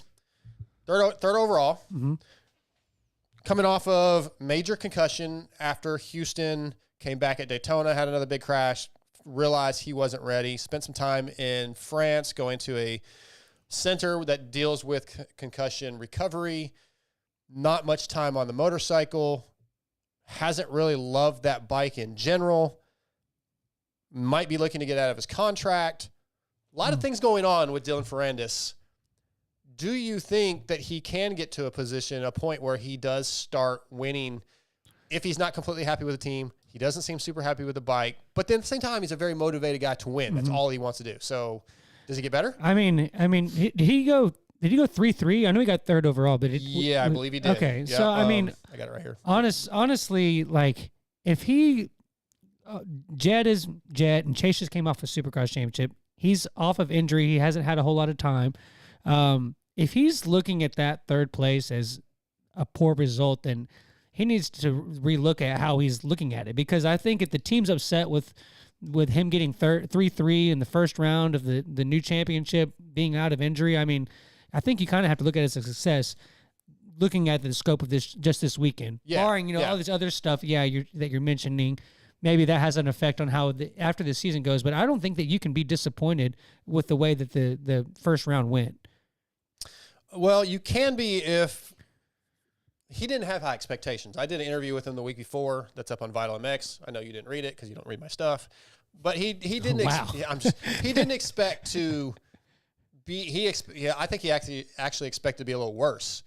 Because he's not comfortable on the bike. He does not trust the bike. He literally said, I don't know what it's going to do, and it's going to take a few weeks to get there. So he figured the first few weeks are going to be being patient and learning. So I think he probably is fairly happy with the result, but I also know that he's not happy with himself when he's not winning, but he understands, the process. So I think he's probably a little happy but a little unhappy, if that makes sense. Yeah, I guess that makes sense. I mean, barring a random injury, Tomac almost just won a championship on that bike, and he won an outdoor championship on it last year. It's a new bike this year. I know it's a different bike. They had zero testing, zero. That's one of the things he told me is they had zero data on that bike outdoors at all, because obviously Eli got hurt. Yeah. He was focused on the championship, and he had the concussion. Mm-hmm. So, they didn't have any data, and there's some things that they're not comfortable with it. So, I think they have a lot to learn on it, and I do think Dylan's going to get a lot better. Yeah. I think that, he's probably going to definitely benefiting a little bit from the lack of depth in the field that we had. But when a couple guys come back. If you look at the article I wrote, though, like his win percentage outdoors over the last 2 seasons is actually higher than Eli's. Because, or not his win percentage, sorry, his podium percentage is higher. Mm-hmm. Now, he missed a lot because of injury or whatever, but like he's really good when he's outdoors, typically. Once he gets the bike figured out, I think he's going to be all right. But we need to get to our next guest of the night, who we brought to you tonight by WUSA, which is your source for all things wheels. If you're looking for a complete set of wheels for your bike, we have something for every budget. If you want to use the same wheels used by Eli Tomac, Cooper Webb, Malcolm Smith, Christian Craig, Chad Reed, Jeremy McGrath, and many others, visit WUSA.com and use that promo code MotoXpod. Tonight, WUSA brings us AmPro Yamaha's XC1 rider, Ricky Russell, GNCC superstar. What's up, Ricky? How's it going? It's going good, man. Glad to get you on here and do a little off-road talk. It's usually motocross and supercross only, but we're like we're teammates now after Wild Boar. Yeah, I know. Yeah, you made your showing and you finished. I did finish. The next time I won't almost pass out. I promise you when I'm done. Well, that is like the hardest race there is. So I'll give you the benefit of the doubt. Well, I appreciate that. I have been in full training mode since then, and I think I'm going to ask Ulrich if I could do the Ironman one again. But last year I did it with a different team, but I want to get back on the Yamaha, and I want to finish and actually get off the bike and be excited, not feel like I'm about to die. Yeah. Well, I think we all have that feeling after Florida GNCC. I know you guys were only 2 hours, but still, it's like it's grueling and it's just hot and sand whoops and it's a long time to be pounding through it. So I don't know how Ironman is much more enjoyable. I don't know how you guys do what you do. Like right now, it doesn't make sense to do it for that long. And I was telling myself when I went through on the second lap and got the white flag, I literally gave the guy like the praying sign. I was like, thank God, because there's not a chance I would have never made it. I would have not done another lap. It would have been impossible. I didn't get up to the truck till a little bit late because I got there right before I start. But that's what Liam and everyone was telling me when you came in. You were smoked. You were done. Yeah, it was pretty bad. But let's talk about you, man. I don't know a lot about you, Ricky. So what's your history? Did you grow up riding outdoors? Did you grow up doing any moto? How'd you get into dirt bikes? I grew up literally. I didn't start racing till I was 16 once I could drive. So, I grew up riding my whole life. When I was 3 or 4, I started, and just family stuff in Washington. I'm from Washington State. And so we would just go camping in the mountains and go riding every weekend with family and friends. And that's all I did is trail rode. We just trail rode. And then once I could drive, and I was riding with some buddies from school, and they're like, you need to come try one of these races. And it was an off-road race, and it was 2.5 hours at the time. And man, I did my first race B class, and I won by a good margin because I knew how to ride. I never raced. So I won, and man, I was hooked ever since. So I just slowly got better in the local scene back in Washington.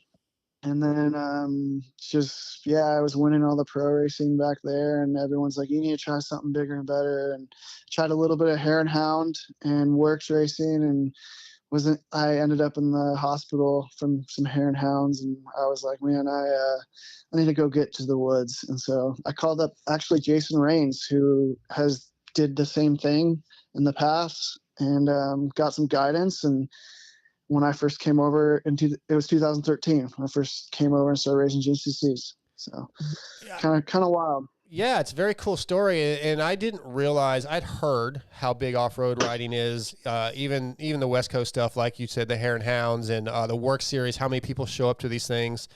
And we were just talking to Aaron Plessinger, Michael Lindsay was on the phone, and we were talking about Ironman last year, and it's just endless people, and from all different skill levels. But then it doesn't get a lot of coverage. It doesn't get the hype that a Supercross or Nationals does. And I think a lot of that is probably because it's very hard to televise properly. What are your thoughts on that, on the popularity within the sport? It's kind of a bummer. It's hard because they're trying their best and they're getting better at it, but you got a 12 or 13 mile track, and it's hard for them to really cover that whole area, and it's all through the woods. And then they get the moto track sections when we're out in the fields and the moto tracks that we do have. And I don't know, I think that's just the thing. It's TV. When it comes down to it, it's TV. And they're trying to do like the race day live, which it's okay, but you got like 4 cameras, maybe 3 cameras, I don't even, on the race day live. And then the 30-minute TV show they do for us.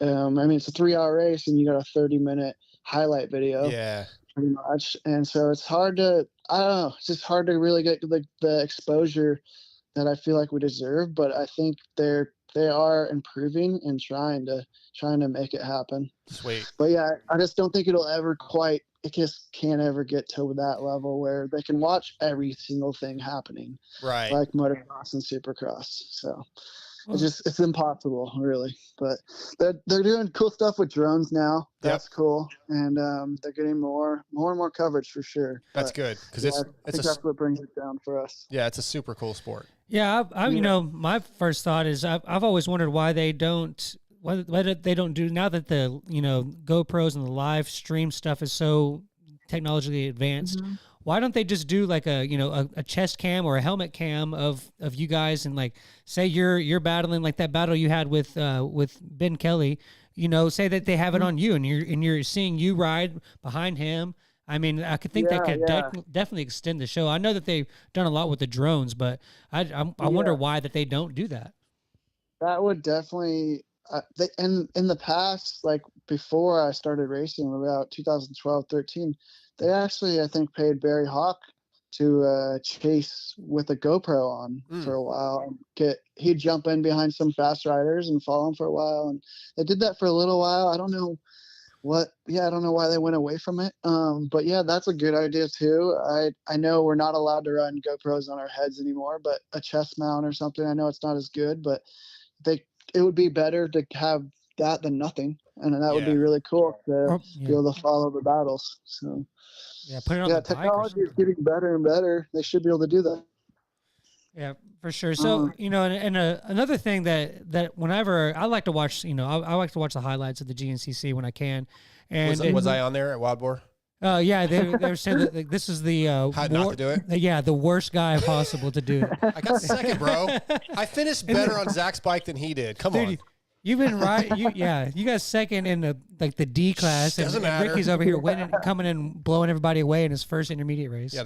Anyway, go ahead. Yeah. But you know, I guess that's, you know, kind of one hand in the other. The one comes with the other.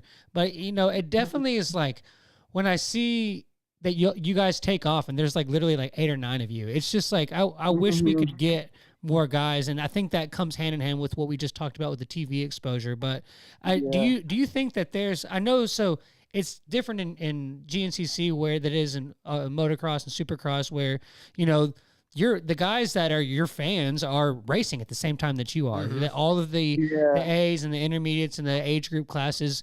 Do you think that if they would eliminate that A class and make those guys go ahead and ride either the XC2, and then that might bump some of the XC2 guys up to the XC1?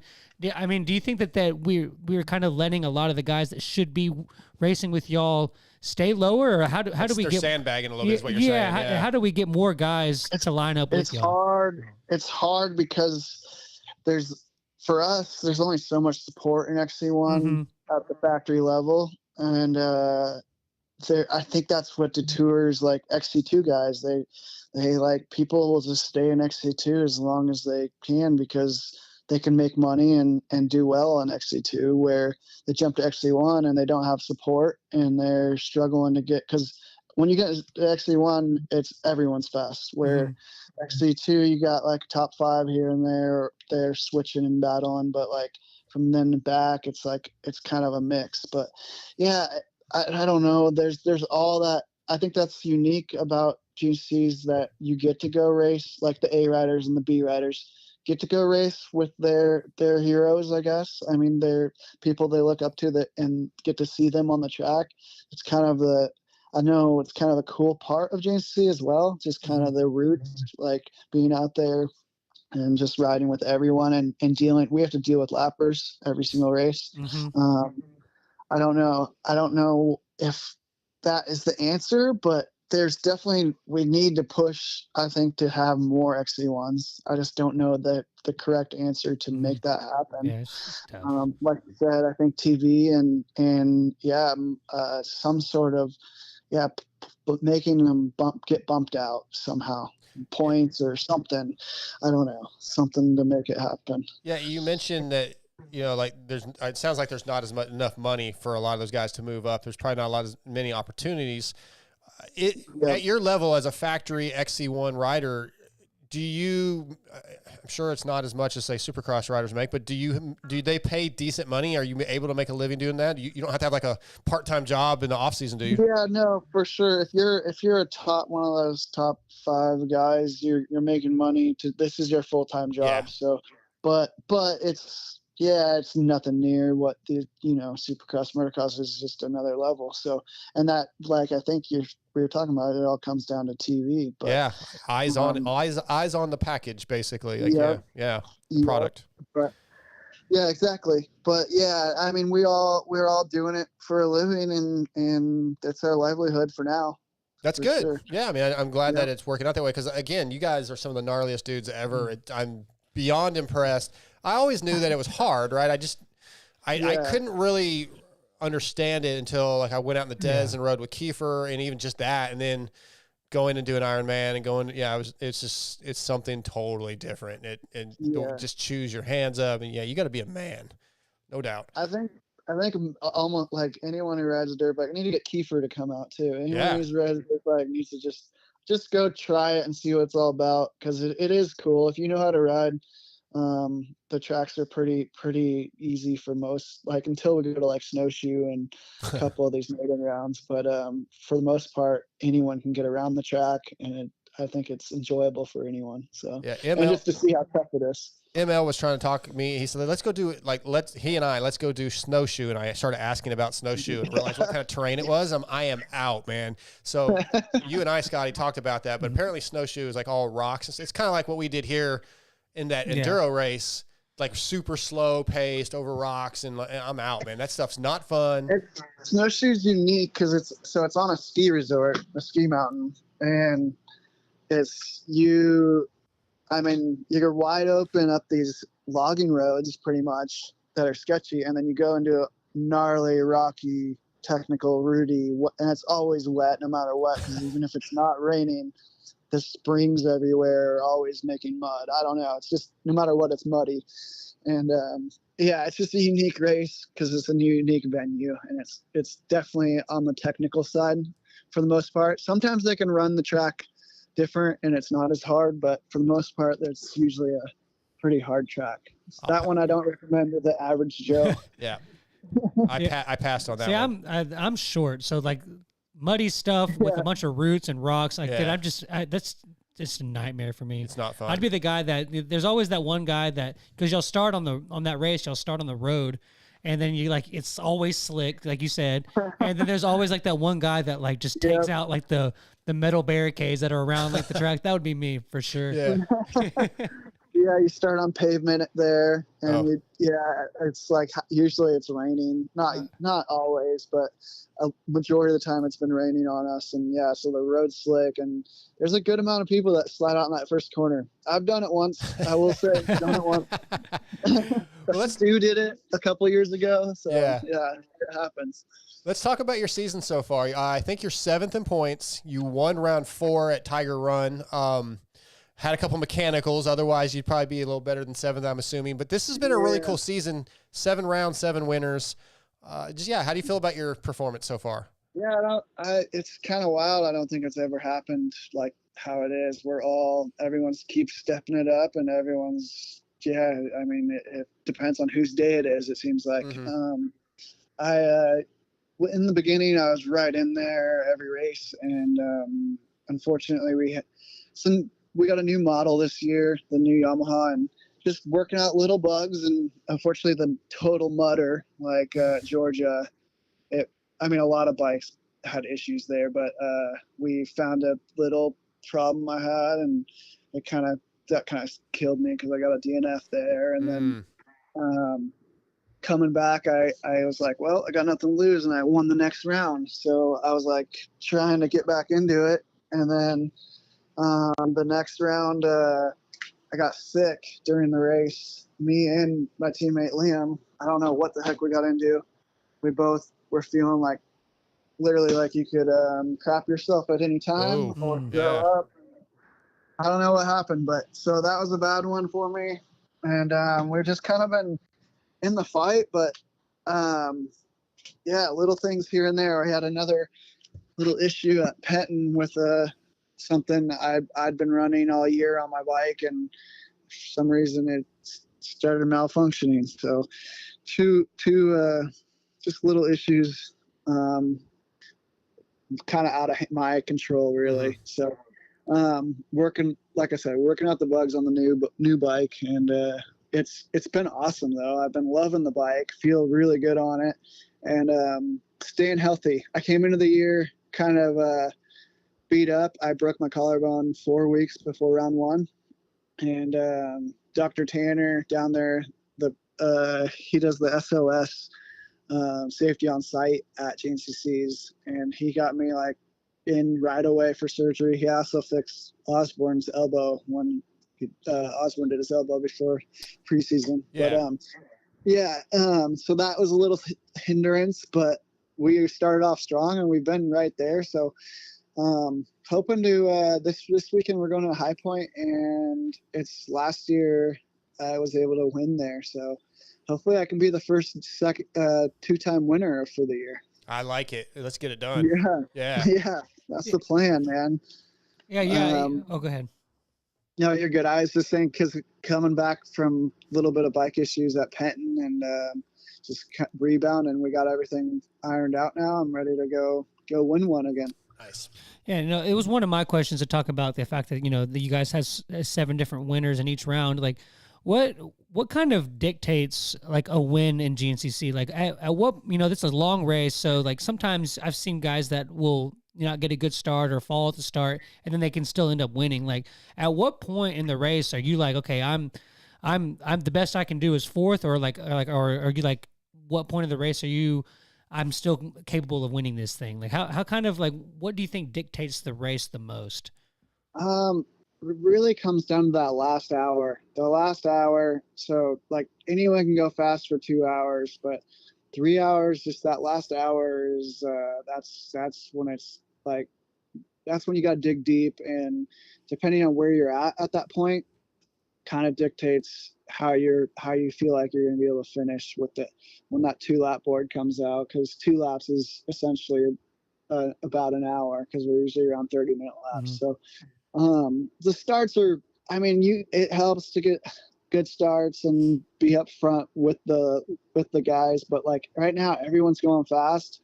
So if you get a bad start, like you said, there's only, depends on the race, but 9 or 10 of us. So you get a bad start, you're really not that far back. Everyone's kind of in a train, and here and there you get hung up with some people that might be getting dropped by that train, and sometimes that'll affect you. But really, when a 3-hour race, you can make it happen by anywhere, like somewhere on the track by that last hour. And then if you're in it on the last hour and you have what it takes, like that's when you can tell. Like I said, when like, how smoked you were at 2 hours, like that last hour, that's how we are pushing to that level. We're just as smoked usually by then. So. I was laughing because before you started answering this question, you said anybody can go fast for 2 hours. I was like, no, Ricky, not anybody can.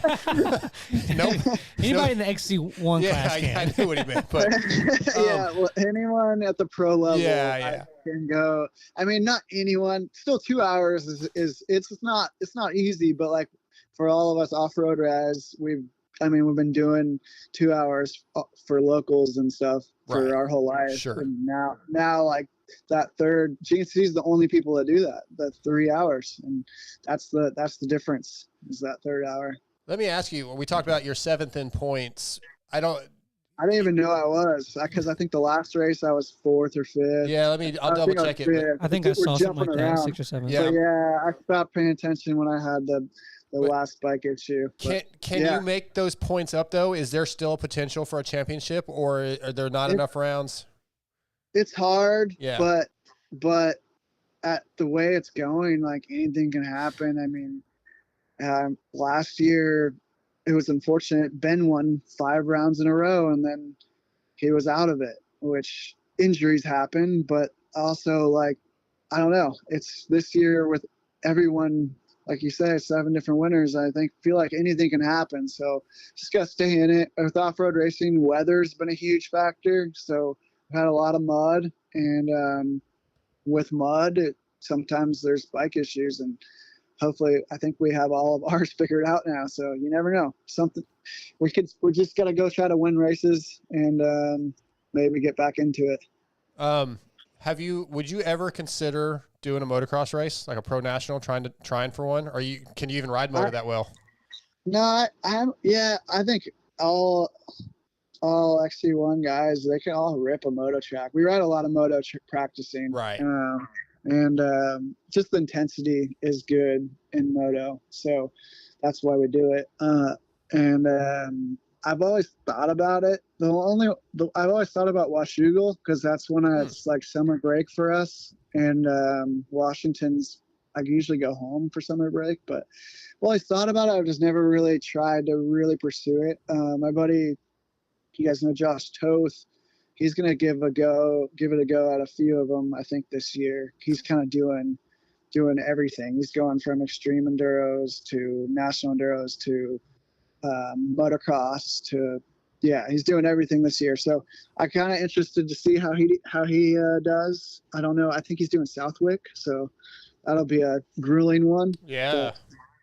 But yeah, I've always wanted to give it a go. I just, with our schedule and everything, it's always hard. And then summer break comes, and it's like, I kind of want to enjoy summer break when we have summer break. But yeah. That'd be cool to see, though. Go ahead, Scotty.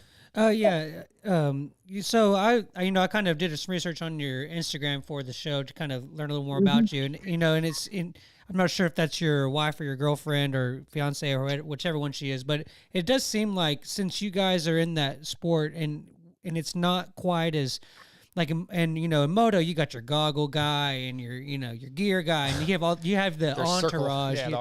So it does seem like with your guys' sport, it's we're watching the guys come into the pits, and it seems like most of them have a girlfriend or somebody that's there, and they're the ones getting them the new goggles and getting them the fresh water. Like, how important is the home life in helping you do this?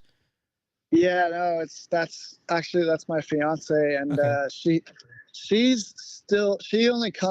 comes to like every other race right now is what she's been doing. Because she's from Washington, but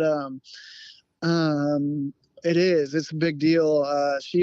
Usually everyone's girlfriends do you'll see we get water bottle handoffs, and so that's big. We usually do that every lap or every other lap, and they're all good at that, finding a spot that's good near pit row. And then when we get goggles and feel, usually I have my mechanic give me feel, and then the girlfriend or one of our other pit crews members do goggles, and it's all routine kind of now.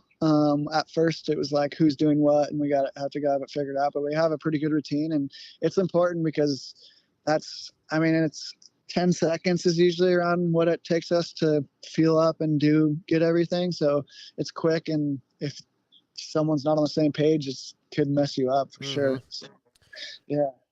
I got a couple more things I want to mention before we let you go. The team, is there any kind of team championship in GNCC? Because your teammate you mentioned, Liam Draper, is second, I believe, in XC2. And then your WXC she's the defending champion, Rachel Archer. She's leading again. And you could very easily move up some spots. So it seems like the team as a whole is doing well. And now Zacho's kind of bringing you guys down. He's having a rough start with the injury and getting going. But yeah, there's nothing like as far as that I know of as far as like a team thing. But yeah, we all just each team all wants to do well together. So it's really cool to see Rachel. She's killing the women's, and then Liam, he had a few rough races, but he's like right in the hunt, and he's right been on the podium right there, battling for the win to the last lap at the last two. So he's riding really well, and I think it's just good. It's good vibes for the team, but yeah, we're doing something right. I mean, everyone's doing well, so that's cool to see. But I don't think there's any team points or anything like that. Well, our team, I mean, again, then the amateur side, second place, when we're like, I think our team, AmPro, I mean, you held up the ground in Florida for us. For sure. I found the fast lines.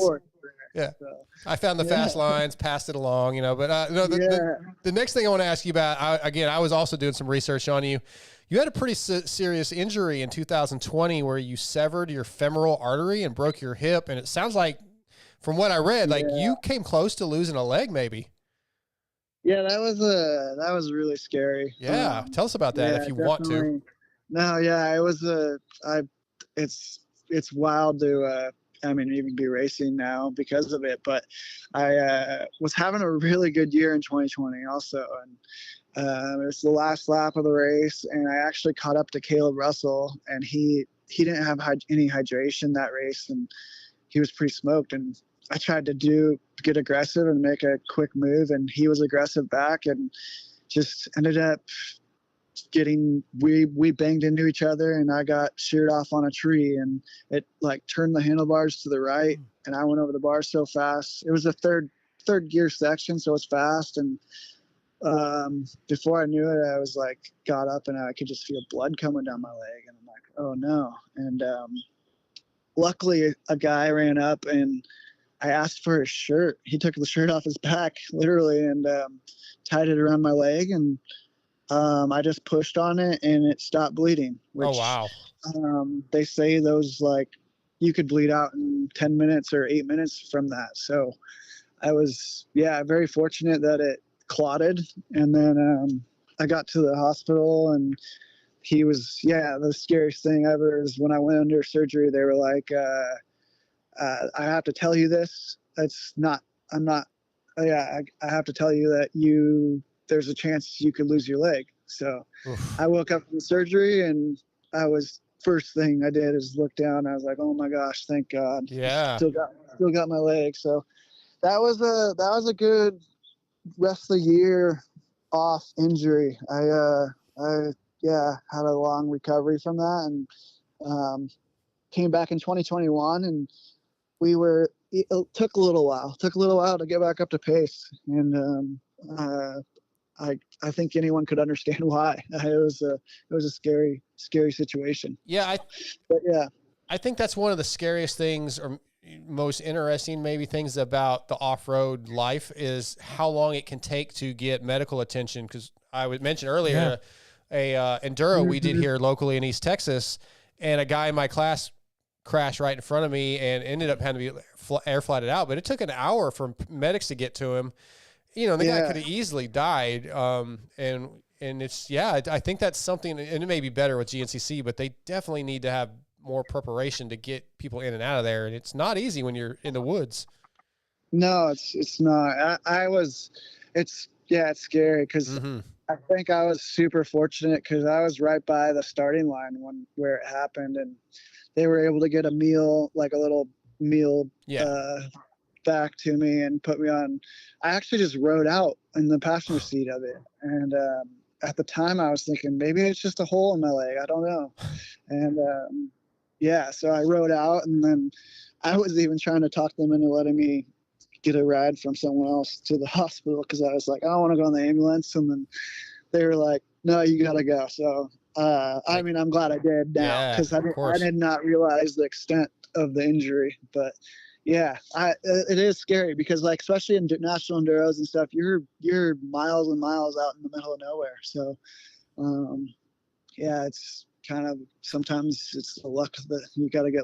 I got lucky that I was close by, but absolutely, some people aren't. So One more for you. Yeah, this isn't really so much as a question as more of just a comment. You know, we had your pictures going up on the show, and one of them was your bike. And dude, I'm gonna go ahead and say it. The look of that factory Yamaha bike for the GNCC, I'd take that over the Star Yamaha bike. Like it? Yeah, Sweet. I think it looks more traditional, and the blue and white just looks it looks so sick. I'd take that all day. I have to tell my mechanic that because I tell him that all the time, but I love it. That bike looks so good, and I'm loving like just everything about it. That new bike is really good. I know there was a lot of hype about it this year, but I came from the Austrian bike last year, and I got on this bike, and I was like, hands down, I was really stoked, just like excited for this year to start because I felt so good on it. But yeah, the looks alone, I mean, it looks good. It looks really cool for sure. And Corey takes definitely pride and joy in making sure my bike's like dialed. So very cool. Well, Ricky, it's been awesome getting to know you a little bit. I wish we had gotten to hang out a little bit more at the Wild Boar you Round. have to come to Ironman. Yeah, Ironman. definitely. I'm going to hit up Ulrich and ask, let's get that thing going, because I would definitely like to come out there and hang out and stay for your race, because we had to get out of there for our flights at that other one. But yeah, it's been rad having you on. What you guys do is insanely impressive, and you deserve way more respect than what you guys get. So thank you. I appreciate it. No, thank you. Yeah, you just got to come. You need to try a 3 hour. So the next one, you need 3. Well, if I'm I need to do the 2 hour a few more times, but I literally am training. Like I rode moto Sunday, and I did 5 22, 23-minute motos, and I was good. Yeah. But off-road's so different. You're ready to go. Off-road's still a whole different animal. We'll get there. Yeah. Yep. No, the baby steps. Yeah, that's it. I mean, I've only done 1.5 basically, because I didn't even finish Ironman. So yeah, I remember hearing about Steve giving you all sorts of crap about Ironman. Well, that's all he does is give me shit. Like you know, I haven't seen him out there. Yeah, I know. Yeah, where's he at? Right? Maybe you and him need to battle it out. Ironman and morning race. I like it. Let's get that hyped up. We'll get on Twitter and start pushing on that. Yeah. Ricky, thanks for coming on, man. And you racing this weekend, right? You're back. Yep. So this weekend we're going to High Point. Yeah. So well, good luck. Yeah, it's coming quick. Get you a win, and give us a shout out. I appreciate it. Will do. Thank you. Thanks for having me on. Yes, sir. Take care. Bye. That's it. Ricky Russell, brought to you tonight by WUSA. Yeah, that was fun, man. We need to have more off-road guys. That's something different. that whole sport blows my mind. Like those, and like I was gonna kind of mention it to him, but other stuff we talked about. Yeah. The Stu Baylor, I think it's Stu. Stu's the older one, right? Yes. Dude, that dude blows my mind. Like he looks like he was just like slamming keystones with everybody else, and then he goes out there and just pounds motocross track or enduro track for 3 hours, and just like and wins a lot. And it's like those guys have always never ceased to amaze me. No, it's very impressive. And after doing what I did, and there's lots of guys. Again, there's all walks of life at these races doing the amateur side like what I do, Mm-hmm. and there's people out there. You see guys that you're like, can that guy even really ride? And then he just flies by you. Yeah, yes. They don't really care if their machines look all pristine. No, it doesn't matter. We're worried about, we're like all show and no go. Yeah. No, they don't give a shit. It doesn't matter. They go out and they haul ass to the trees. And like I was saying, dude, that dude on that KDX 200 with Coors Light and his Camelback, dude, that dude will sneak up on you. You got to watch out for him. Yeah. Before we get to Derek Radel from 6D, one more topic I want to touch on, and we'll get into our segments after Derek. Adam Cianciarulo, still on a kind of I'll call it a comeback trail, right? Mm-hmm. Trying to get back healthy. Supercross, he had some good moments. At Paula, he went, I have my notes actually wrong. He went 6-7 for 6th overall. I feel like that's pretty good considering one of the things he mentioned, and I'm working on actually a feature with him for Vital, but that he doesn't always know what he's going to get when he gets to the track. He doesn't know what his arm is going to do, if it's going to go numb or if it's not. And he has to go out there and race at the highest level, not really knowing if his arm's going to go numb or not. So I really think what he's been doing this season has been very impressive, and I see him getting better and better. And I do believe he's going to get a podium. I don't know if he'll get a win, but I think he could be a podium guy by the end of this thing more than once. Yeah, you know, at the same time though, like say he won, you know, he gets back and the arm's doing good, and he has a one weekend where it's not a factor at all, and then he goes out and, you know, he pulls a whole shot and he's got a 5-6 second lead. I mean, would that surprise you? I will say right now, yes, I think it would a little bit. But I mean, it's like, you know, he's capable of I do doing think that. he's still capable of it. I mean, he still qualifies fast. So maybe I should say it. Maybe I shouldn't say it. 5-second lead, I think I'd be surprised by.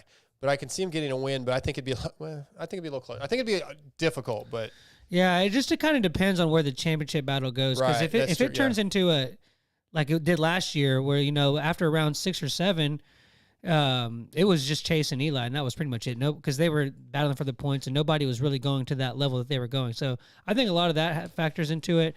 I'm kind of interested. You know, this may be a little bit off what we were just talking about, but I'm kind of interested to see. This year's going to be so cool because, like, you only had, I mean, AC got 6, but after him it was Derek Drake and Grant Harlan and guys like that. And so, you know, it's the factory guys aren't really there. So some of them are going to be coming back. Though, exactly. That's right? what I'm getting at is the we're going to have some guys back the soon. fact Barsh is coming back. The role of spoiler is going to be there a lot, and I'm interested to see what role that plays. I am too.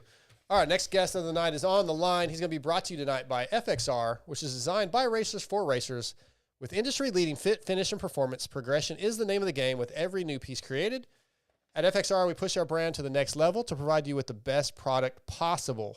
Visit fxrracing.com to see the numerous gear lines and colorways, as well as their snow lines and lifestyle casual wear. And they actually have a collab, the hip word, collab. I'm not even saying it right. Collab with this company that we're about to get the marketing manager on for. They the marketing manager of 6D is on the line. Derek Radel, is that how you say your name? Radel? Yep, Radel. That was a terrible intro. But FXR, if you look behind you, well, there is a 6D FXR helmet, and those are really bitching. But, 6D. I have a 6D now, Derek, thanks to you guys and Bob over there, and I love it, man. These helmets are fantastic. Yeah, certainly. We work super hard on it. The ATR2 is just great all around helmet. So yeah, we work super hard at it. So glad you're enjoying it. Yeah. So as I mentioned, you're the marketing manager. Bob Weber is the owner and creator of the 6D helmets. But how'd you get your start in the industry? How'd you get your start at 6D? Yeah. So in the industry, it's kind of the typical story, you know, that a lot of guys have. You started out racing. I grew up in New England, racing the whole New England, the NESC circuit, and just in love with the sport from a really young age. And, you know, the NESC is probably one of the last areas in the country that has like a really strong racing community where you're racing every weekend and it was really, really great doing that. And, you know, got to the local expert class and was, I want to say racing with, but I should say lining up with guys like Jimmy Dakotas and John Dowd and Robbie Marshall and these just fantastic riders that came out of that area. And just, you know, all of a sudden college was looking a little bit more appetizing for me. The racing side of things, I think, was going to take a back seat. So that's what I did. I went to school and got a degree in marketing and just kind of chose a whole different path. I was working for a startup company in the tech space, nothing to do with moto. Is actually we discovered a way to kill mosquito larvae using sound energy. So totally different, you know, it was a really novel idea, but I was working with governments and universities and the World Health Organization and just like a whole different world. But I could not shake the moto itch, you know, like every opportunity I got, I'm hopping on Vital and I'm reading the forums and I'm intaking all the podcasts, just that whole, you know, I just couldn't lose it. And basically, you know, like all of us, I think we have that. And I'm like, okay, I'm going to take a stab at jumping into the industry. And I was just kind of scanning what companies made the most sense. And I kind of landed on 6D. I'm like, okay, here's a company that's, you know, really tech heavy. They're innovators. They have something really unique and special. And that's kind of what my background was. And they were, you know, 6D was sort of in startup mode at that time. And yeah, it just totally made sense. So, I honed in on 6D. I knew this is where I wanted to work. And then like the next task was to get the job or the interview. And I just kind of, researched Bob and found out he was from New England. And I'm like, okay, I got a little inroad there. I know how I'm going to draft my pitch, and kind of wrote a little letter to him, but I didn't have his email. I sent 50 emails, B. Weber, Bob Weber, Robert Weber, just kept sending emails. Yep. And then one of them hit, and he said, hey, let's set up a meeting. So I came out to California, set up a meeting, and basically, I could tell that he liked me and my tenacity, but he basically said, hey, I don't have a role for you right now. And I kind of went back to him, well, what do you have? And he had a warehouse position essentially with some of the stuff we were doing with the NFL, building some of those test coupons. So I said, I'll take it, with essentially a minimum wage job at the time. And California is not the cheapest place to live, but I just had to look at it like, okay, this is going to be, the value here is learning and growing and not necessarily financial, and just kind of jumped headfirst into it. And yeah, that's 7.5 years later, still here and still fighting and growing within the company. Yeah, you mentioned, the role that you started with, and of course now marketing manager, and we were texting earlier, and you said you have a lot of hats you wear, which is typical in this industry. What are some of your day-to-day roles? Do you do race day stuff? What are your roles throughout the week? Yeah, you're exactly right. Especially for us, we're a really pretty small brand, and all of us are wearing different hats. And my role has jumped all over the place. From when I first got in here, it moved from customer service to more rider support to managing the marketing department, and I still handle a lot of that. Since then, we've been growing, so we've hired some really good employees to help manage some of that. So yeah, my day-to-day is kind of overseeing the marketing department, our brand identity, our positioning, our strategy, our advertising strategies.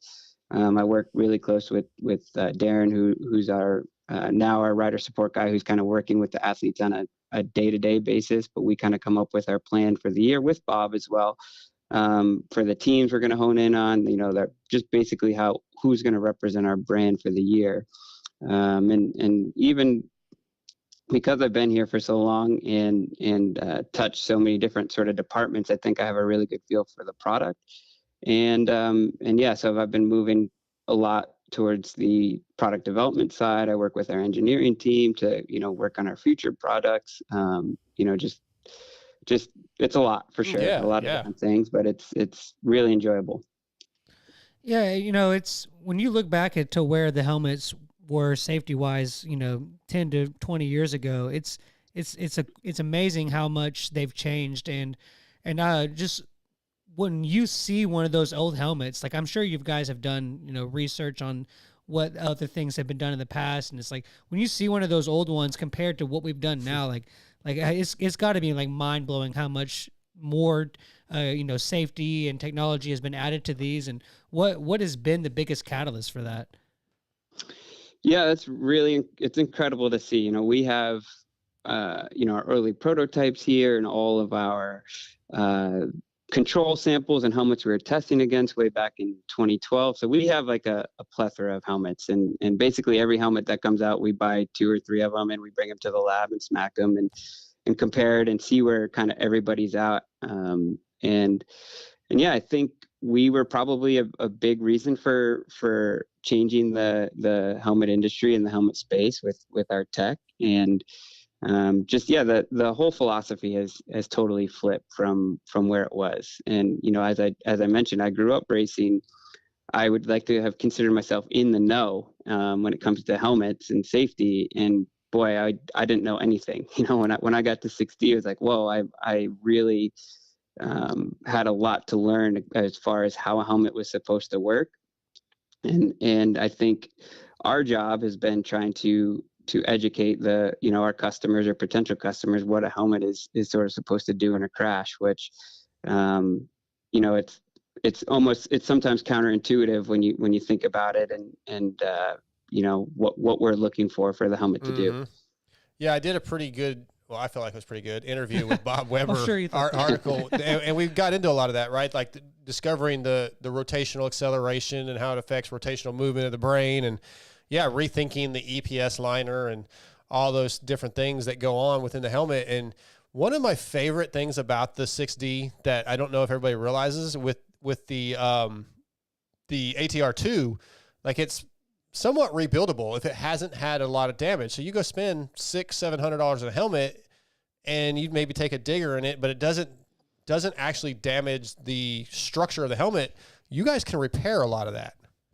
Yes, we can. And I was on the other side of that. You know, when I first started here in 2016, as I said, I was doing some customer service stuff, and I was the guy on the calls when a customer would call in and say, hey man, I just bought this helmet for, $745 at the time.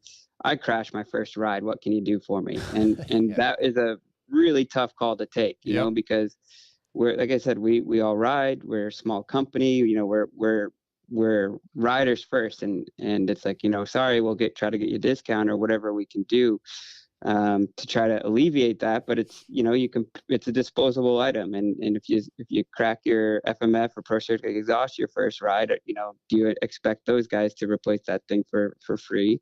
And typically it's no, but for the helmet, it really wasn't working out like that. And we were definitely catching some flack there. So for us with the ATR2, it was a huge priority of, okay, how can we make this thing so a customer can get a few lives out of it and help alleviate that cost, make that initial investment, a little bit easier to stomach. And that was the goal. So with the 2, we designed it from the ground up with the intentions that this thing's going to be rebuildable. And, a little bit of side benefit from that is, man, we get a lot of crashed helmets in our building. Every day there's 10 or 15 helmets showing up, and our guys will call the customer. They'll collect, some data. What happened in the crash? Were you going fast? Did you get your arm out or your shoulder hit first, or what? Give us some details of the terrain, all that stuff. And now we're just collecting data on all this stuff, and it's just going right back into the product and how we can improve on the future versions of the helmet. Very, very cool. I'm sorry. It's a really comfortable helmet as well, Scotty. I don't know if you had a chance to wear one, but it's like, they call and it's like, if the guy can't remember how the crash happened, it's probably not a good helmet anymore. Right. That one's probably done. But, so we actually had this topic a little bit earlier with one of our other GNCC guys that we had join the show. And, they made the rule changed where you can't have GoPros on helmets, cameras in general, and on the helmets. And I think it spurred originally from an accident that happened with some kid where a freak accident kind of happened, and it's spawned that movement to make that rule. Have you guys shown any factual data that proves that having the helmet cam on the helmet decreases safety? And would you guys, does it matter to y'all if you're able to have those on there or not, or what's kind of what you guys have found about that? Yeah, for sure. I mean, before that was even mandated for years, we kind of had always sort of steered customers away from that, because you want the helmet to be round. You want it to be able to, you don't want anything restricting movement. And also those, although they're just those, 3M adhesive back, mounts, I'm sure if any of you guys have tried to remove one, they are quite adhesive. They're stuck on there pretty good. And if you come down in the right crash, it's just a way that you can kind of point load and put a lot of energy into one portion of the shell. So yeah, I think that's a pretty positive move. And I think some teams and riders have kind of figured out some alternative ways to mount the cameras and are still kind of getting the content they want to get out of it. But certainly that is a risk. And I think it's, from our standpoint, definitely probably a smarter move to move away from that. It's in the right crash, it could be pretty severe, that the chances are, pretty low, but it's not worth the risk at the end of the day. That's interesting to hear, because I kind of always looked at it as like, well, I kind of looked at it as bull crap, but I mean, it's kind of think about it. If you're going down with a camera on and you hit on the camera, it's going to just takes that one, and I think that's why the rule started. It's a different kind of impact. Yeah. because the shape of the helmet is designed to deflect a little bit. We work super hard at that. We work for the helmet to be round, and in the beginning, that's something we got a ton of pushback on. Is the helmet was larger because of the tech, and it was also pretty round and bulbous looking, but that was done with intent. We wanted the helmet to perform the best, and that's the way we could make it perform better. Right. And for people that don't know, 6D also has really great mountain bike helmets and products, and you guys even have helmets for like road bikes, not bicycles, but like street motorcycle helmets. Same technology. So yeah, there's a lot of stuff that 6D, and you mentioned some stuff that you guys are kind of helping with the NFL, and I think Bob touched on that a little bit in our interview, really trying to help improve the safety in other sports as well. Exactly. We're definitely trying to grow, and expand into some different markets. There's obviously a huge need there in bicycle and road motorcycling. The bike side has been going, pretty good for us. We've got a trail helmet out that works really well. It's the second version of it actually, and the first one was great from a performance standpoint, but it was a little hot, a little heavy. Just we missed the mark on a few things, and we've improved all those things on the second one. So that thing's doing pretty well. The street helmet has been out for a few years too. It's steady. It's not doing maybe as good as we'd like it to, but that's this tough market to break into. The big players, the Rise, the Shoeys, they've got a lot of years and brand recognition and just loyalty throughout the industry. So and on the racing side, it's just insane. We think 450 supercross guys are expensive, but when you get into MotoGP, you're talking a whole nother level, and the amount of support it requires just to have those guys at that level and of that caliber is tough. So that's been challenging for us, but we're still fighting in those spaces, and we are growing, but it's just been a little bit slower compared to the moto side where every weekend our guys are on TV and they're crashing and they're getting back up or whatever it may be. It's just a lot easier to get the exposure, and crashing really is a part of the sport in motorcycling. When you go to the track, I'm sure tip over is just part of the activity. Yeah. And the street guy, they're not thinking like that. They want to make sure the helmet looks good, it vents good, all stuff that's important, but they're not necessarily thinking about the crash like the off-road guy is. Yeah, I guess that makes sense. I hadn't thought about that. Yeah, so our sport is kind of known for having a lot of keyboard warriors, and people there'll be like a misconception or something of a brand or of a person or of something that gets blown out of proportion that's like so far from the truth that happens. You see it all the time. I just kind of was curious to see what maybe was the biggest misconception of 6D that you see maybe on forums or product reviews, or what's like the most outlandish thing that you hear about 6D helmets? There's a bunch for sure. We see them, and there's a few vital posts that we've hopped on and responded to just because they were just like so out of left field. And I think when we first came out, especially the industry didn't have an answer, right? Their MIPS was sort of out there. A few brands were utilizing MIPS, but no one had a true competitive helmet that could match, come close to matching. So we had a target on our back for sure. And we've heard things that other brands have put out, or, we really push low threshold, or basically low energy impacts. That's basically any testing below the helmet standard. It's something that we've sort of pioneered in the space. We were the first ones to start, measuring what's happening to the helmet below, these really high energy pass fail tests. And because we're pushing low threshold and low velocity impacts, it started kind of getting out there for parts. Well, 6Ds only perform in low speed. They don't work well in high speed. And that was definitely a bit of a misconception, that we were pushing really hard to get that word out there because we were the only brand doing it. And really that was the reason. Our helmets perform great, if not better than pretty much every brand at, in a high speed. high velocity impact. But in the beginning, for sure, there was definitely some pushback, and also like our whole concept is, we want the helmet to be softer, more compliant, more flexible, and meaning, things may break, right? Like that's just energy not going to a rider's head.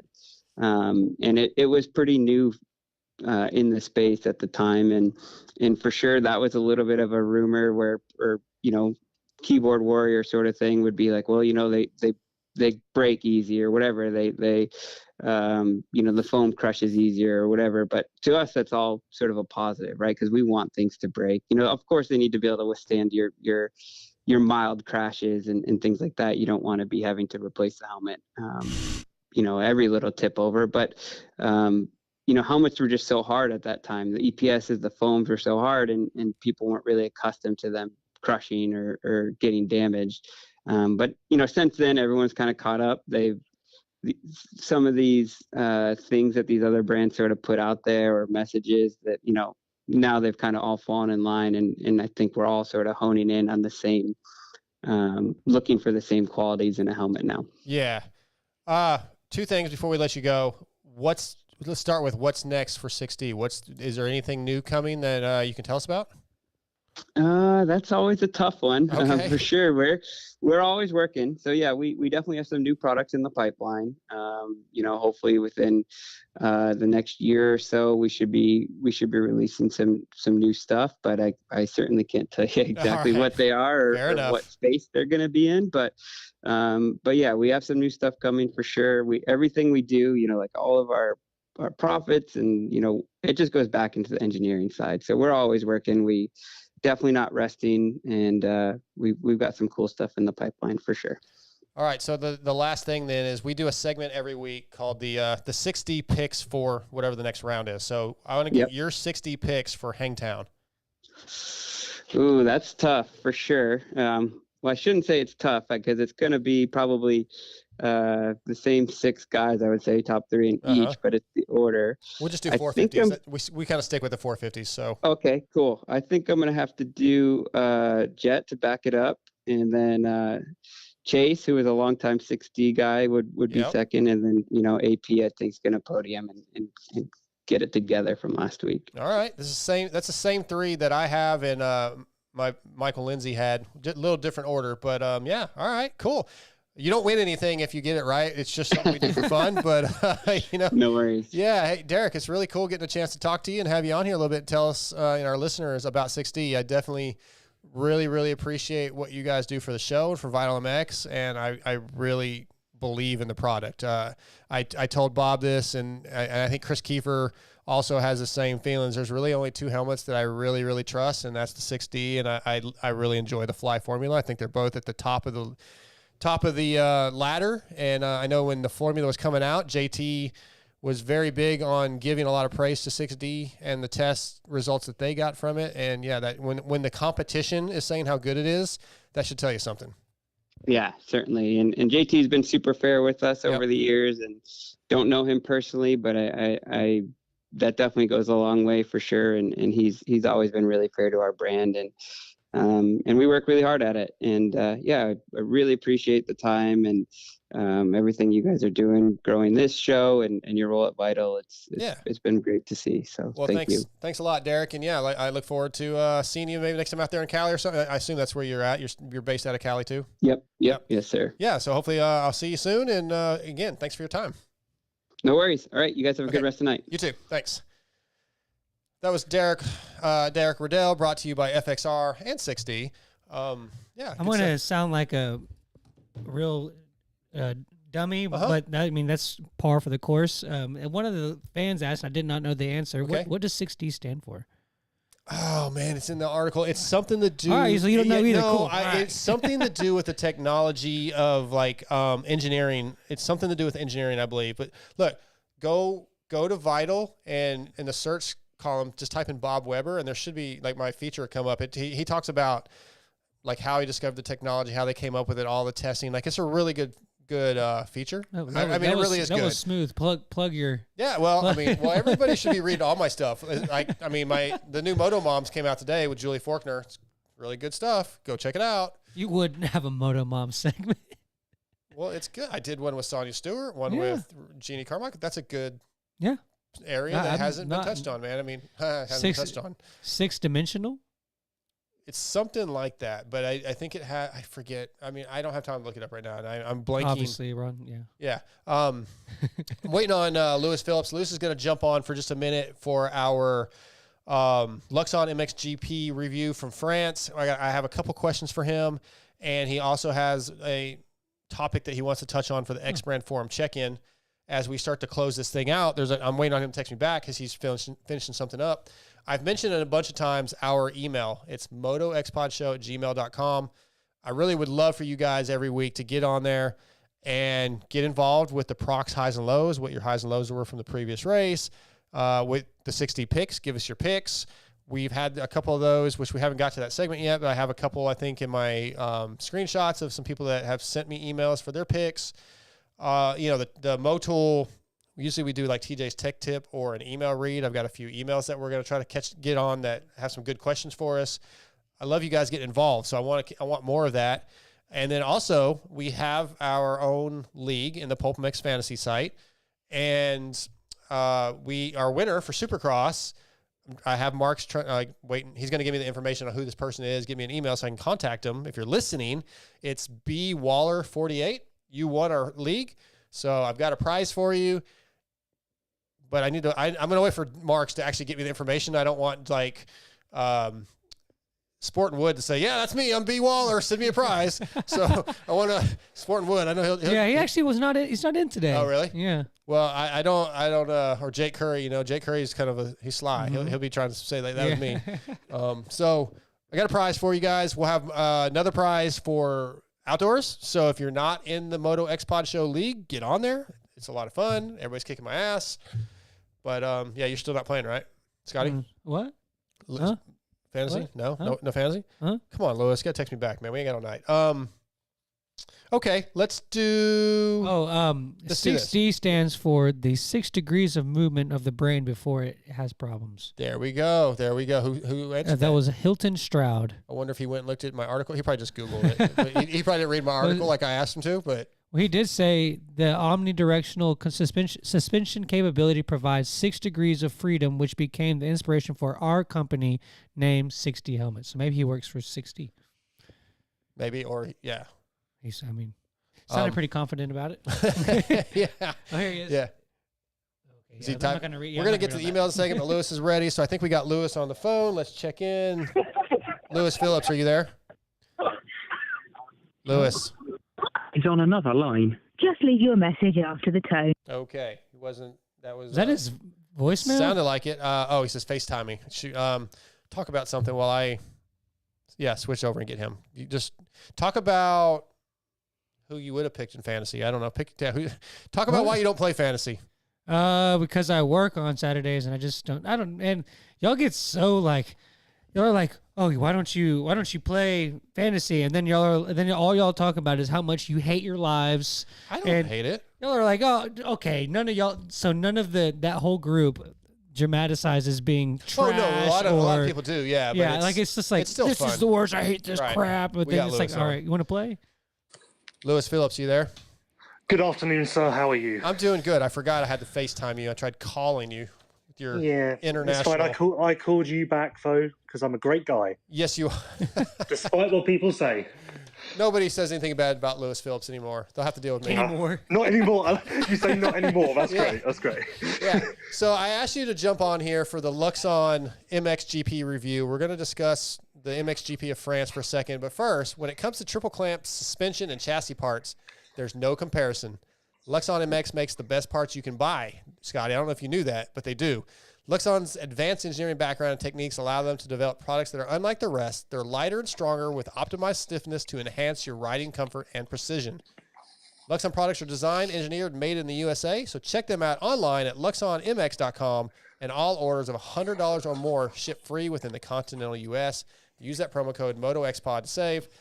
So, Lewis, the MXGP of France, first of all, a lot of stuff we could talk about with that race. I don't want to keep you on here too long. I know you have a life outside of moto, right?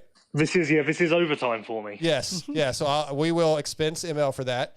But really, with the MX2 class, with Geertz going down with a broken wrist, I expected my guy Kai de Wolf to step up, and I really feel like, first of all, his starts have not been very good, and you kind of mentioned you feel like there could be some mental stuff there, but he did not capitalize in France like I thought he should. He actually lost a lot of positions, and I was very disappointed. Please tell me that he could come back and win this championship. Well, luckily, friend, I am an expert on this particular subject. Yep.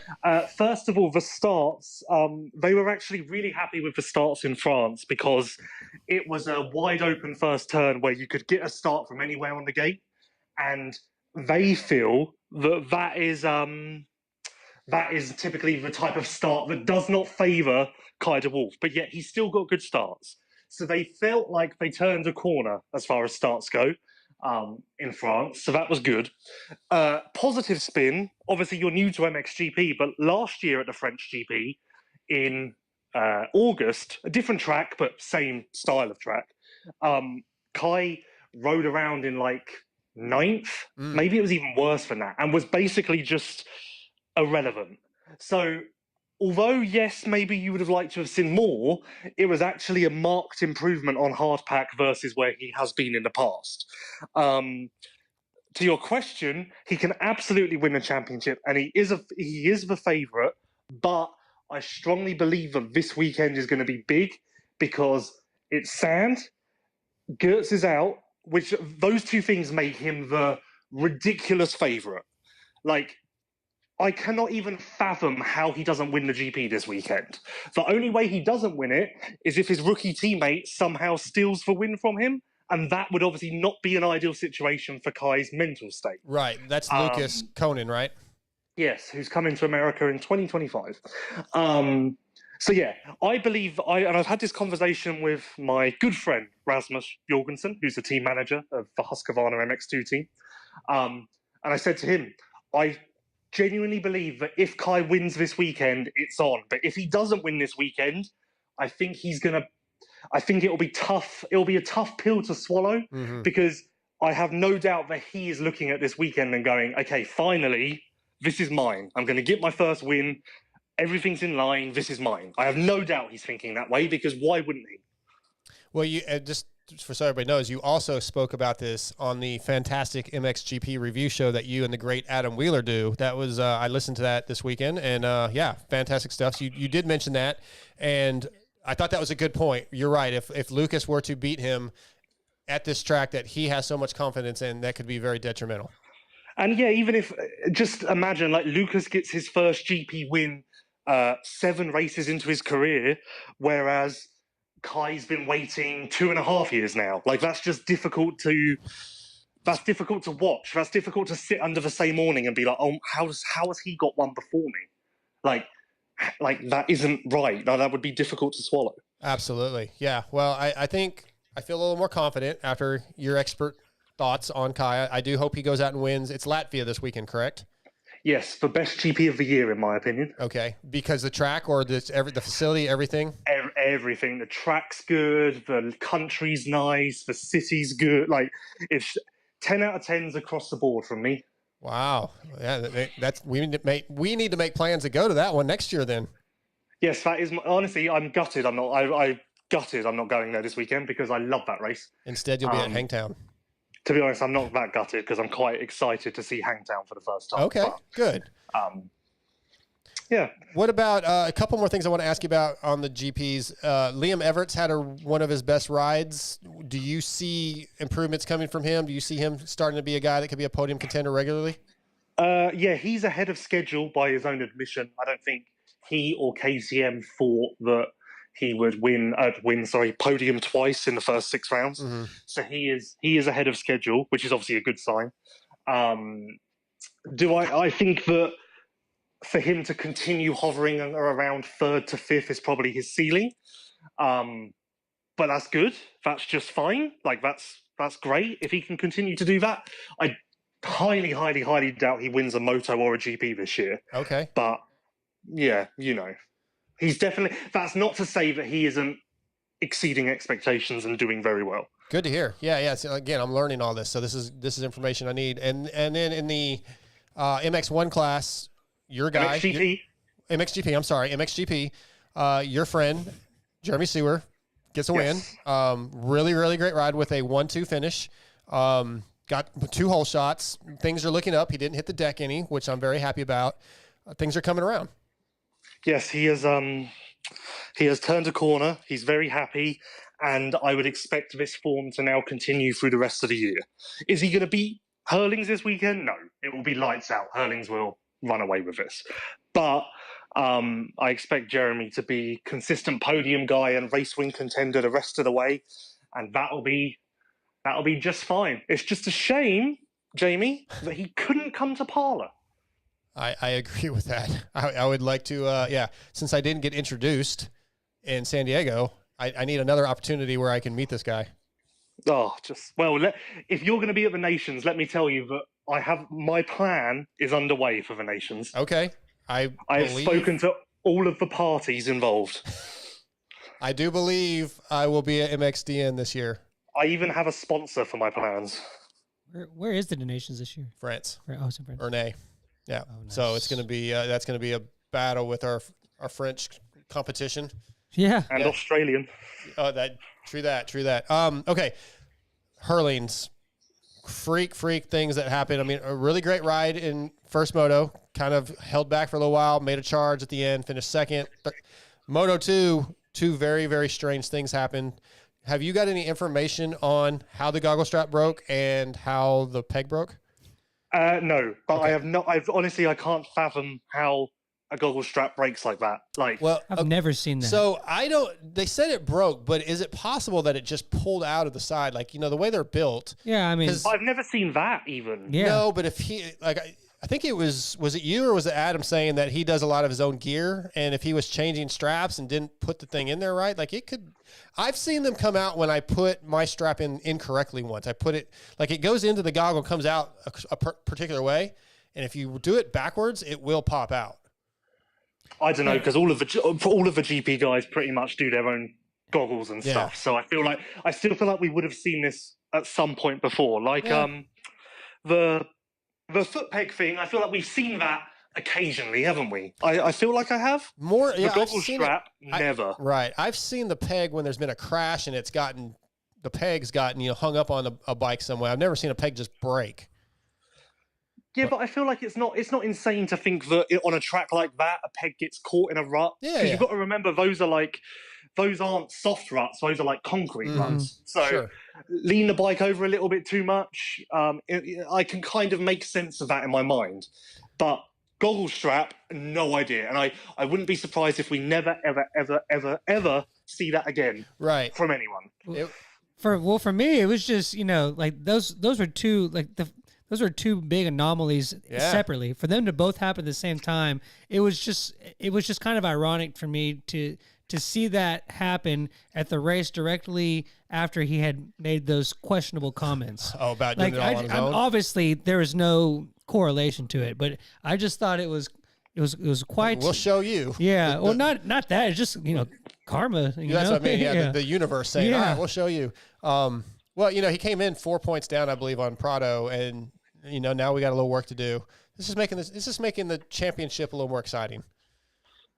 It really is, because let's be honest, otherwise, especially with the track coming up this weekend, it would probably be lights out for Jeffrey. So at least now it's going to take him a little while longer to get to that point. Because Latvia this weekend, and then Germany, which is hard pack, and then we are getting into sand or sandy circuits. So Prado's great in the sand. Prado's really good in the sand, but Hurlings is still superior. Yeah, he's the man. Let's move on to the X-Brand Forum check-in. X-Brand has quietly grown into one of the premier goggle choices available, using some of the most grueling conditions by the 2022 GNCC XC2 champion, Lyndon Snodgrass, the 2022 GNCC ATV Pro champion, Bryson Neal, Factory Huskies Craig DeLong, and many others. All trust X-Brand. Visit xbrand.com, or better yet, go to your local dealership, ask for X-Brand goggles distributed through WPS. They are fantastic. I have been selling them like crazy. When I'm at local races, got a set right here that I'm going to put on in just a minute so I can have my clear vision. But Lewis, you mentioned a topic on the forum that caught your attention, and it's titled "2-time MX2 champion ... And then the guy goes on to say, caught and passed in both motos by a rookie. Hayden Deegan is who he's talking about. He's talking about Vial being passed by Hayden Deegan. I expected a champion of the fastest outdoor series in the world to wax a bunch of part-time outdoor riders. Why did this one catch your attention a little bit, Lewis? It caught my attention because it made me ashamed to have anything to do with the sport of motocross or the Vital MX forum or anything like that. All of the comments, and not just the original comment, everything below it, with 95% of what was below it was just terrible. Just really a fine example of people who just do not know what they're talking about. I mean, well, Lewis, does that? I mean, are we surprised at this point now? I mean, I feel like this is all we get. Like, I hate to say anything about the Vital MX forum that I work for, but there's a lot of that on the Vital MX forum, Lewis. I feel like this was I feel like this was an exceptional example. Like, I don't want to go into it too much because I really don't want to give that topic the credit or the attention. But let's just say this. Vial was also a rookie, and Deegan rode amazing. Vial rode less amazing, but still good. They were both good. Like, that's case closed. No further discussion, no further points. Like, that's it. There's no someone has to be better than the other, blah, blah, blah, blah, blah, blah. Look at what Roxon, Musquin, Rattray, the list goes on, did in their first year outdoors in America. It's an adaptation process because you are a rookie again. I can say from my own experience, technically I'm a rookie going through the wriggles of the American schedule for the first time. And it's a shock coming from GPs because GPs, there's so much hanging out and relaxing and weekends, like, oh, we've got 2 weekends of racing, time for a weekend off. Like, it's insanity, this schedule. It really is. Yeah. I have no idea how the riders do it. And I think Vial even made comment of that. Like, he was like, yeah, I was racing Supercross 2 weeks ago. Like, this is bizarre. Also. Yes. So I'm scanning through this post, and I just realized the person that made it, it's an account called Warren MX. And this Warren MX guy, whoever this person really is somebody that he talked a lot of shit about me on Twitter early on. When I was starting with Pulp, and this guy's kind of a dill hole. So because he doesn't like you? No, he's really just shit. And the thing I was thinking of, to me, that's funny is that they're saying that how does these part-time motocross guys beat Vial? The guy who won the race overall started in the GPs. Hunter Lawrence raced a couple of seasons in MXGP series, so technically that's like just kind of nullifies itself right there. And also, like, again, Vial wasn't exactly some goat-like figure in GPs. Like, you know what? Like, Vial was never a Roxon Hurling's talent, Prado talent. So it's not like that situation as well, but Vial still did good, and Deegan did amazing. I have nothing bad to say about either of them. Vial was slightly less good, as I said, but still good. Yeah, and also not to defend Vial, but in GP, and it's Max Anstey makes this point to me all the time. In GPs, they do those pre-season races, and those really do help the GP riders. Like, Vial has never been great at those pre-season races. And Anstey actually messaged me on Friday and said, I think Vial will struggle tomorrow because he hasn't had a pre-season race. So I think this will be his pre-season race, and then he'll get in the flow.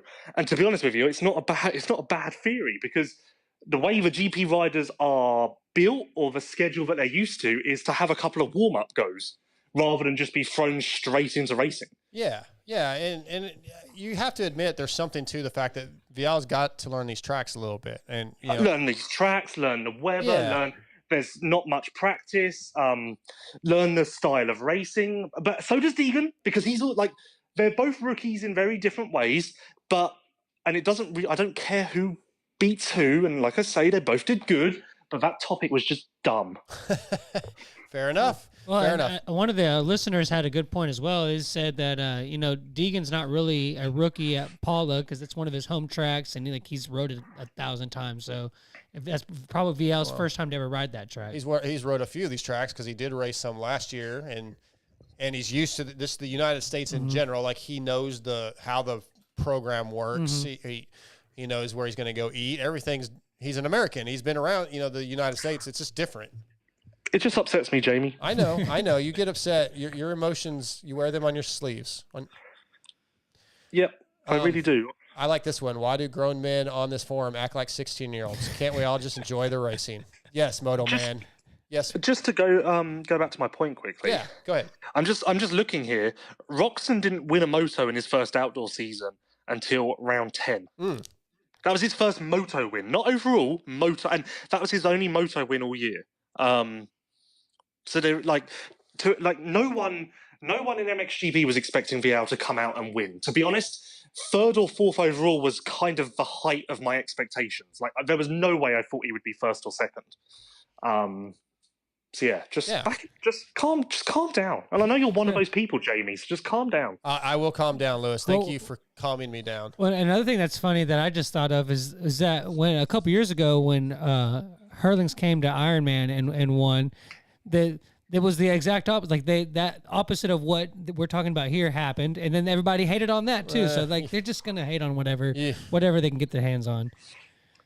But again, Hurlings, as I say, Hurlings is a shooting star. Yeah. Right. Mm-hmm. If this was Hurlings in VL's situation, I probably wouldn't even be saying it because I'd be like, you know what? He is so exceptional that he can overcome those problems. Sure.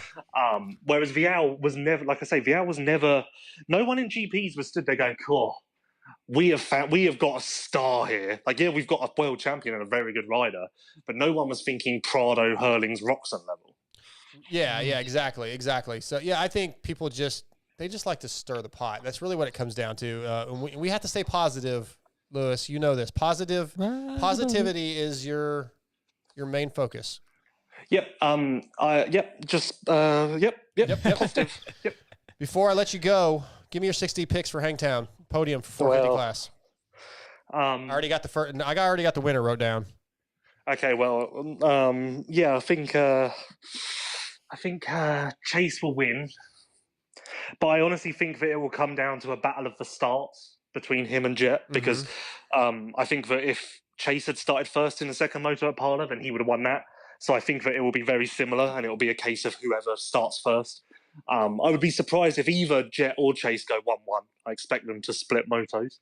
So Chase and Jet, and then I will go AP because I think that Ferrandis's bike setup problems will be more pronounced at Hangtown. Okay, I think it'll be more unbearable. It's been unanimous. The same three guys we've had 4 people pick so far: Michael Lindsay, Derek from 6D, and myself, and we all have the same guys. Well, that's probably same not order. Derek was the only one that he swapped Jet and Chase. Everybody else has been Chase. Yeah, I said it. Like I feel like it's kind of hard to not get away from those 3. Yeah. Lewis. Yeah, that's not exactly a great advert for the series, I have to say. Hopefully to get better. It's going to get better. Dylan's going to come around, and AP is going to keep. The guys are going to keep getting better. We'll be good. Yeah, Barsha's shooting to come back in Thunder Valley. So. Right. So yeah, we got some things to look forward to. Lewis, I'm going to let you go. I appreciate you jumping on a night that wasn't your night. Thank you for your time. Yep, I'm not sure I'll show up next week now because I've done this, but we'll see. Did your time. I get it. All right, buddy. Talk to you later. See ya. Yeah, see ya. Thanks to Lewis Phillips for jumping on for the X-Brand forum check-in and the Luxon MXGP review. Let me open these emails. I want to do these real fast. We had a couple other forum topics. We'll save those for next week. So Motul, since TJ's not in studio, we're not going to do a Motul tech tip. What we are going to do is a Motul email answer response from one of our listeners. Motul Shine and Go products highlight. Give your ride a shine back. The Motul E10 Shine and Go spray is our go-to detailer for all of our bikes. Motul E10 Shine and Go spray cleans and restores plastic to like new condition while leaving a protective film that repels dirt and grime. It smells like citrus, which is almost as cool as your garage smelling like race gas. You can find this in the entire Motul Powersports product lineup at shopmotul.com. MotoXpod.com. Enter that code VITAL20 to receive 20% off your order of $50 or more. Okay, Moto email. All right, we already talked about Daniel Blair resigning. That was one of them. Let's do this one. What are your best memories of riding? Maybe from when you were a kid or just starting out or as an adult. This comes from a guy named David. Give me one memory that really stands out. At the one? Yeah, since the show, the show, we may have to start doing a longer show because there's a lot of stuff here I'd like to get into. But we're gonna wrap this thing up a little bit tonight. We can get into some of these next week. But just give me one memory. It's hard to define like one memory. Yeah, I know. I would say like there's two eras that I go back to, and like growing up with my dad, like going out to the track, riding all afternoon, cooking hot dogs on the grill, having conversations with him. That's a lot of my memories of being a child. Mm-hmm. So that definitely is probably like the top moto moments. And then also like when I first got back into riding, and like I didn't ride for 5 or 6 years, and then when I got back into it, like we started riding a lot, and then I had a period where we rode. I think we rode every weekend for like 20 weeks in a row. So those probably that time of being able to ride that much and doing it, those are probably gonna be my favorite moments. Yeah, I'm gonna kind of mirror that. Going riding with my dad when I was little in Southern California, we'd go out to the dunes or just some places down in like El Cajon on my PW50 and just. Mm-hmm. And I thought my dad was amazing because he could climb like these little hills that now I realize was just nothing. Yeah, and so that was pretty cool. Those starts long before I knew what motocross was, and then I think maybe I'm gonna stick with my dad when we started getting into motocross and going riding to our first races and watching him go race, and like him and my buddy's dad, who were both terrible motocross riders, but they just thought they were ripping. They were like battling for last place and just barely jumping, but they thought they were hauling ass in those days of just learning the sport and learning to ride moto. And I think that's what I'm going to go with. But like you said, there's so many that you could go through, so many different stories. And it's funny. You think that you would, if I sat there and thought about it long enough, I could probably just run down the list and come up with a better actual story. Well, I like the first one that pops in your mind. I think that's important. Well, and you would think that it would be like, oh, well, I pulled this whole shot here, or like I had this race win, but that's not the first thing I thought of. The first thing I thought of was spending time with my dad and then having, spending times with my buddies, riding every single weekend. I also remember like in the 90s, when Steve, who was in studio last week, and I used to battle all the time. And we took each other out. I don't know how many times because that's your buddy and you just don't care. And like most of the time we would both go down because we weren't very good and we just thought we were good. And like you'd be mad at each other. And then on the way home, you have to kind of figure out like, well, we got a 4-hour drive. We probably don't need to argue all the way home. And so those are some fun stories. Well, and that's what was so cool about when I started riding all the time. Cause I was riding with Spencer a lot, who one of our buddies, but him and I have found each other to battle for like 17 years now. So it's funny. You always have that one buddy that you ride with a lot. And I kind of thought of another funny moment was, my dad would always get so mad at me because when I was riding like 65s and stuff, he would get so mad at me because when I would ride him out on a practice day, I was wide open, pinning it and riding the brakes off the bike and then I'd go to a race and just like cruise around, ride timid. Really? So he's like, man, if you would just ride as fast, half of what you but isn't that what they say? Like, a lot of the pros say that, right? Like, oh, so-and-so is so fast all week. Yeah. And then you just can't put it. And I've always kind of been like that. Like I feel like my riding capability has never been shown in my race results. Right. I've just never really been, a great racer. I don't really get the best starts. I get like, I kind of ride in my shell, and like it's like I don't know. I've always been like a slow increase. Like I start off slow, and then I get into my rhythm, and then that's not how you race. So it's just But those would be my moments with my dad for sure. Okay, Pro X, rooted in racing from motocross to off road, supporting teams like Pro Circuit Kawasaki, AmPro Yamaha, Ricky Russell's team, and SLR Honda. Pro X has been dedicated to supplying quality components since 1975. From complex jobs like an engine rebuild to simple maintenance like filters, chains, and sprockets, Pro X aims to bridge the gap between OE quality and affordability. Find Pro X at your local dealer or online retailer. Visit prox-usa.com to search for parts for your bike and follow Pro X Racing Parts on social media to stay up to date with their latest products. Pro X highs and lows, from Paula. You got one? You go first. Okay, so my highs are Grant Harlan. Yeah, it was cool. And Max Volan in Moto 1. Looking for, I mentioned earlier, I'm a big fan of Max, really friends with the family. I want to see him succeed, and he looked really good. I hope that continues. So those are my highs. And my low was just the track. The track blew. We knew that going in it was probably going to blow. It's just not a great racetrack. It is what it is. But that'd be my low. Yeah, I'd say my high is going to be the fact that it looks like we're going to have a really cool championship battle between Jet and Chase. Okay. I thought just the fact that round one, even though it was only one moto, round one we got that just straight up battle. I mean, they were on each other for the entire moto. So to see that first round was my high, and then I guess low. My low. Yeah, probably. Yeah, that I do not like that track. I'm going to be with you on that one. And then also, it wasn't like it was like a big story built up or nothing, but it would have been cool to see Kiefer. That actually should have been my low. Yeah, it would have been cool. Think about that. It would have been cool to see him be on the grid. Yeah, absolutely. I got to go. The camera's back to your goggles there. Yeah, I got my Oakley my X brand Lucids on. I couldn't read with them. That was the problem. You can't read without them. No, yeah, I got to have my glasses, so they got to come back off for the 6D picks for Hangtown. My 6D you already made yours, though, right? What's that? You already made yours? Yeah, but I need to read. I didn't do the sponsor read. Okay. 6D, since its inception almost 12 years ago, 6D Helmets has been dedicated to the relentless pursuit of brain protection. From the original ATR-1 to its successor, the ATR-2, the goal was to develop a revolutionary design concept utilizing creative, forward-thinking technology that would change the market and improve the safety capabilities of the sport's helmets. The helmet is the most important piece of protective equipment you will purchase, so visit 6dhelmets.com or go to your local dealership and ask for 6D. Okay, so yeah, Scotty, we just need your 6D picks for Hangtown. It's really hard not to pick the same ones that everybody else has been picking, but I do think Chase wins. Okay. And I think I guess we'll put Jet in second. Okay. And then I want to put AP in third because everybody else did. So I'm going to go with what just happened and put Dylan in third. All right. Yeah, I think Dylan's But I also could see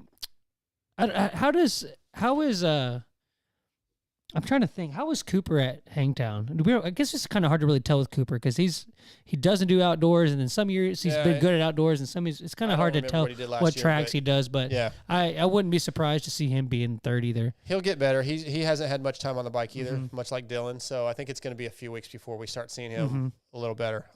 Yeah, I want to thank everybody that came on the show tonight. I want to thank Aaron Plessinger, Ricky Russell, Derek Radel from 6D, and I want to thank all of our sponsors, our presenting sponsors, Race Tech and Boyesen, ProX, X-Brand, Goggles, Guts Racing, FXR, 6D Helmets, Luxon, Motul, WUSA.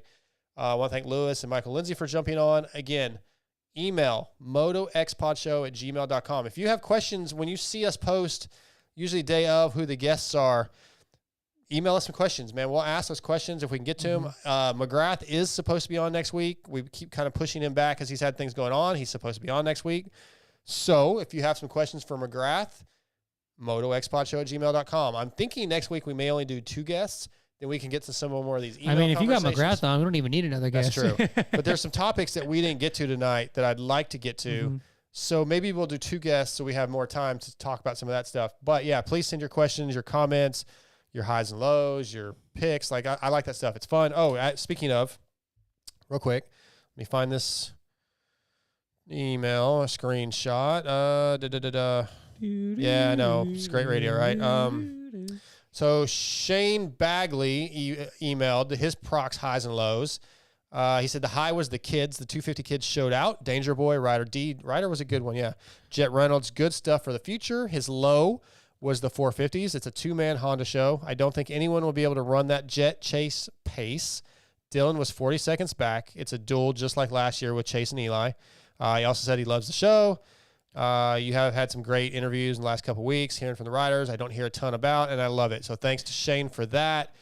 And I'm looking for the pick. That's Shane again. And no, I had briefly mentioned this a couple shows ago. Yeah. But this 250 class, watching the way the leaderboard went, and how the kind of, what Hunter went 3-1, but then he was like 10 points ahead of everybody else for the overall. Like, that's crazy. So to me, it's kind of given me like 2009, 2010 250 class vibes, where we had a lot of the big names that were all in there. So I think the 250 class, it's setting up to be, I think, a really interesting season, because like you said, the 450 class could be, I would be totally okay with watching Chase and Jet just battle each other every round. Like, obviously you want more guys up there. I guess so. But I'd rather that than one person just winning every moto. I agree with that. And then the 250 class is going to be where your excitement's at. I think it's going to be a lot of guys that can go 7-2 and 3-9. Yeah, I think the a lot of that. inconsistency is going to be cool if we can keep that. I have one more email. I told this guy Shane Borden that I would read. He sent it in earlier when I was doing some stuff, and I saw it pop up. And I said, yeah, we'll try to talk about that real quick. So he says, between Chase and Jet, let's say they both get a bad start and they're working their way to the front together. Do you think the 4 other factory riders are going to give Jet a harder time to get by, or simply try extra hard to not let him go by because they want to send him a message more so than Chase? I do not. Yeah, I don't think they care who it is. I think if Jet and Chase are battling each other and they're coming through those guys, I mean, if going off of just this weekend, if they're going to try to pass those guys, it's going to be a very fast sequence of events. Yeah, but I don't think any of the other factory riders from other teams are going to be like, oh, I'll let Chase go by easier than Jet. I don't see that.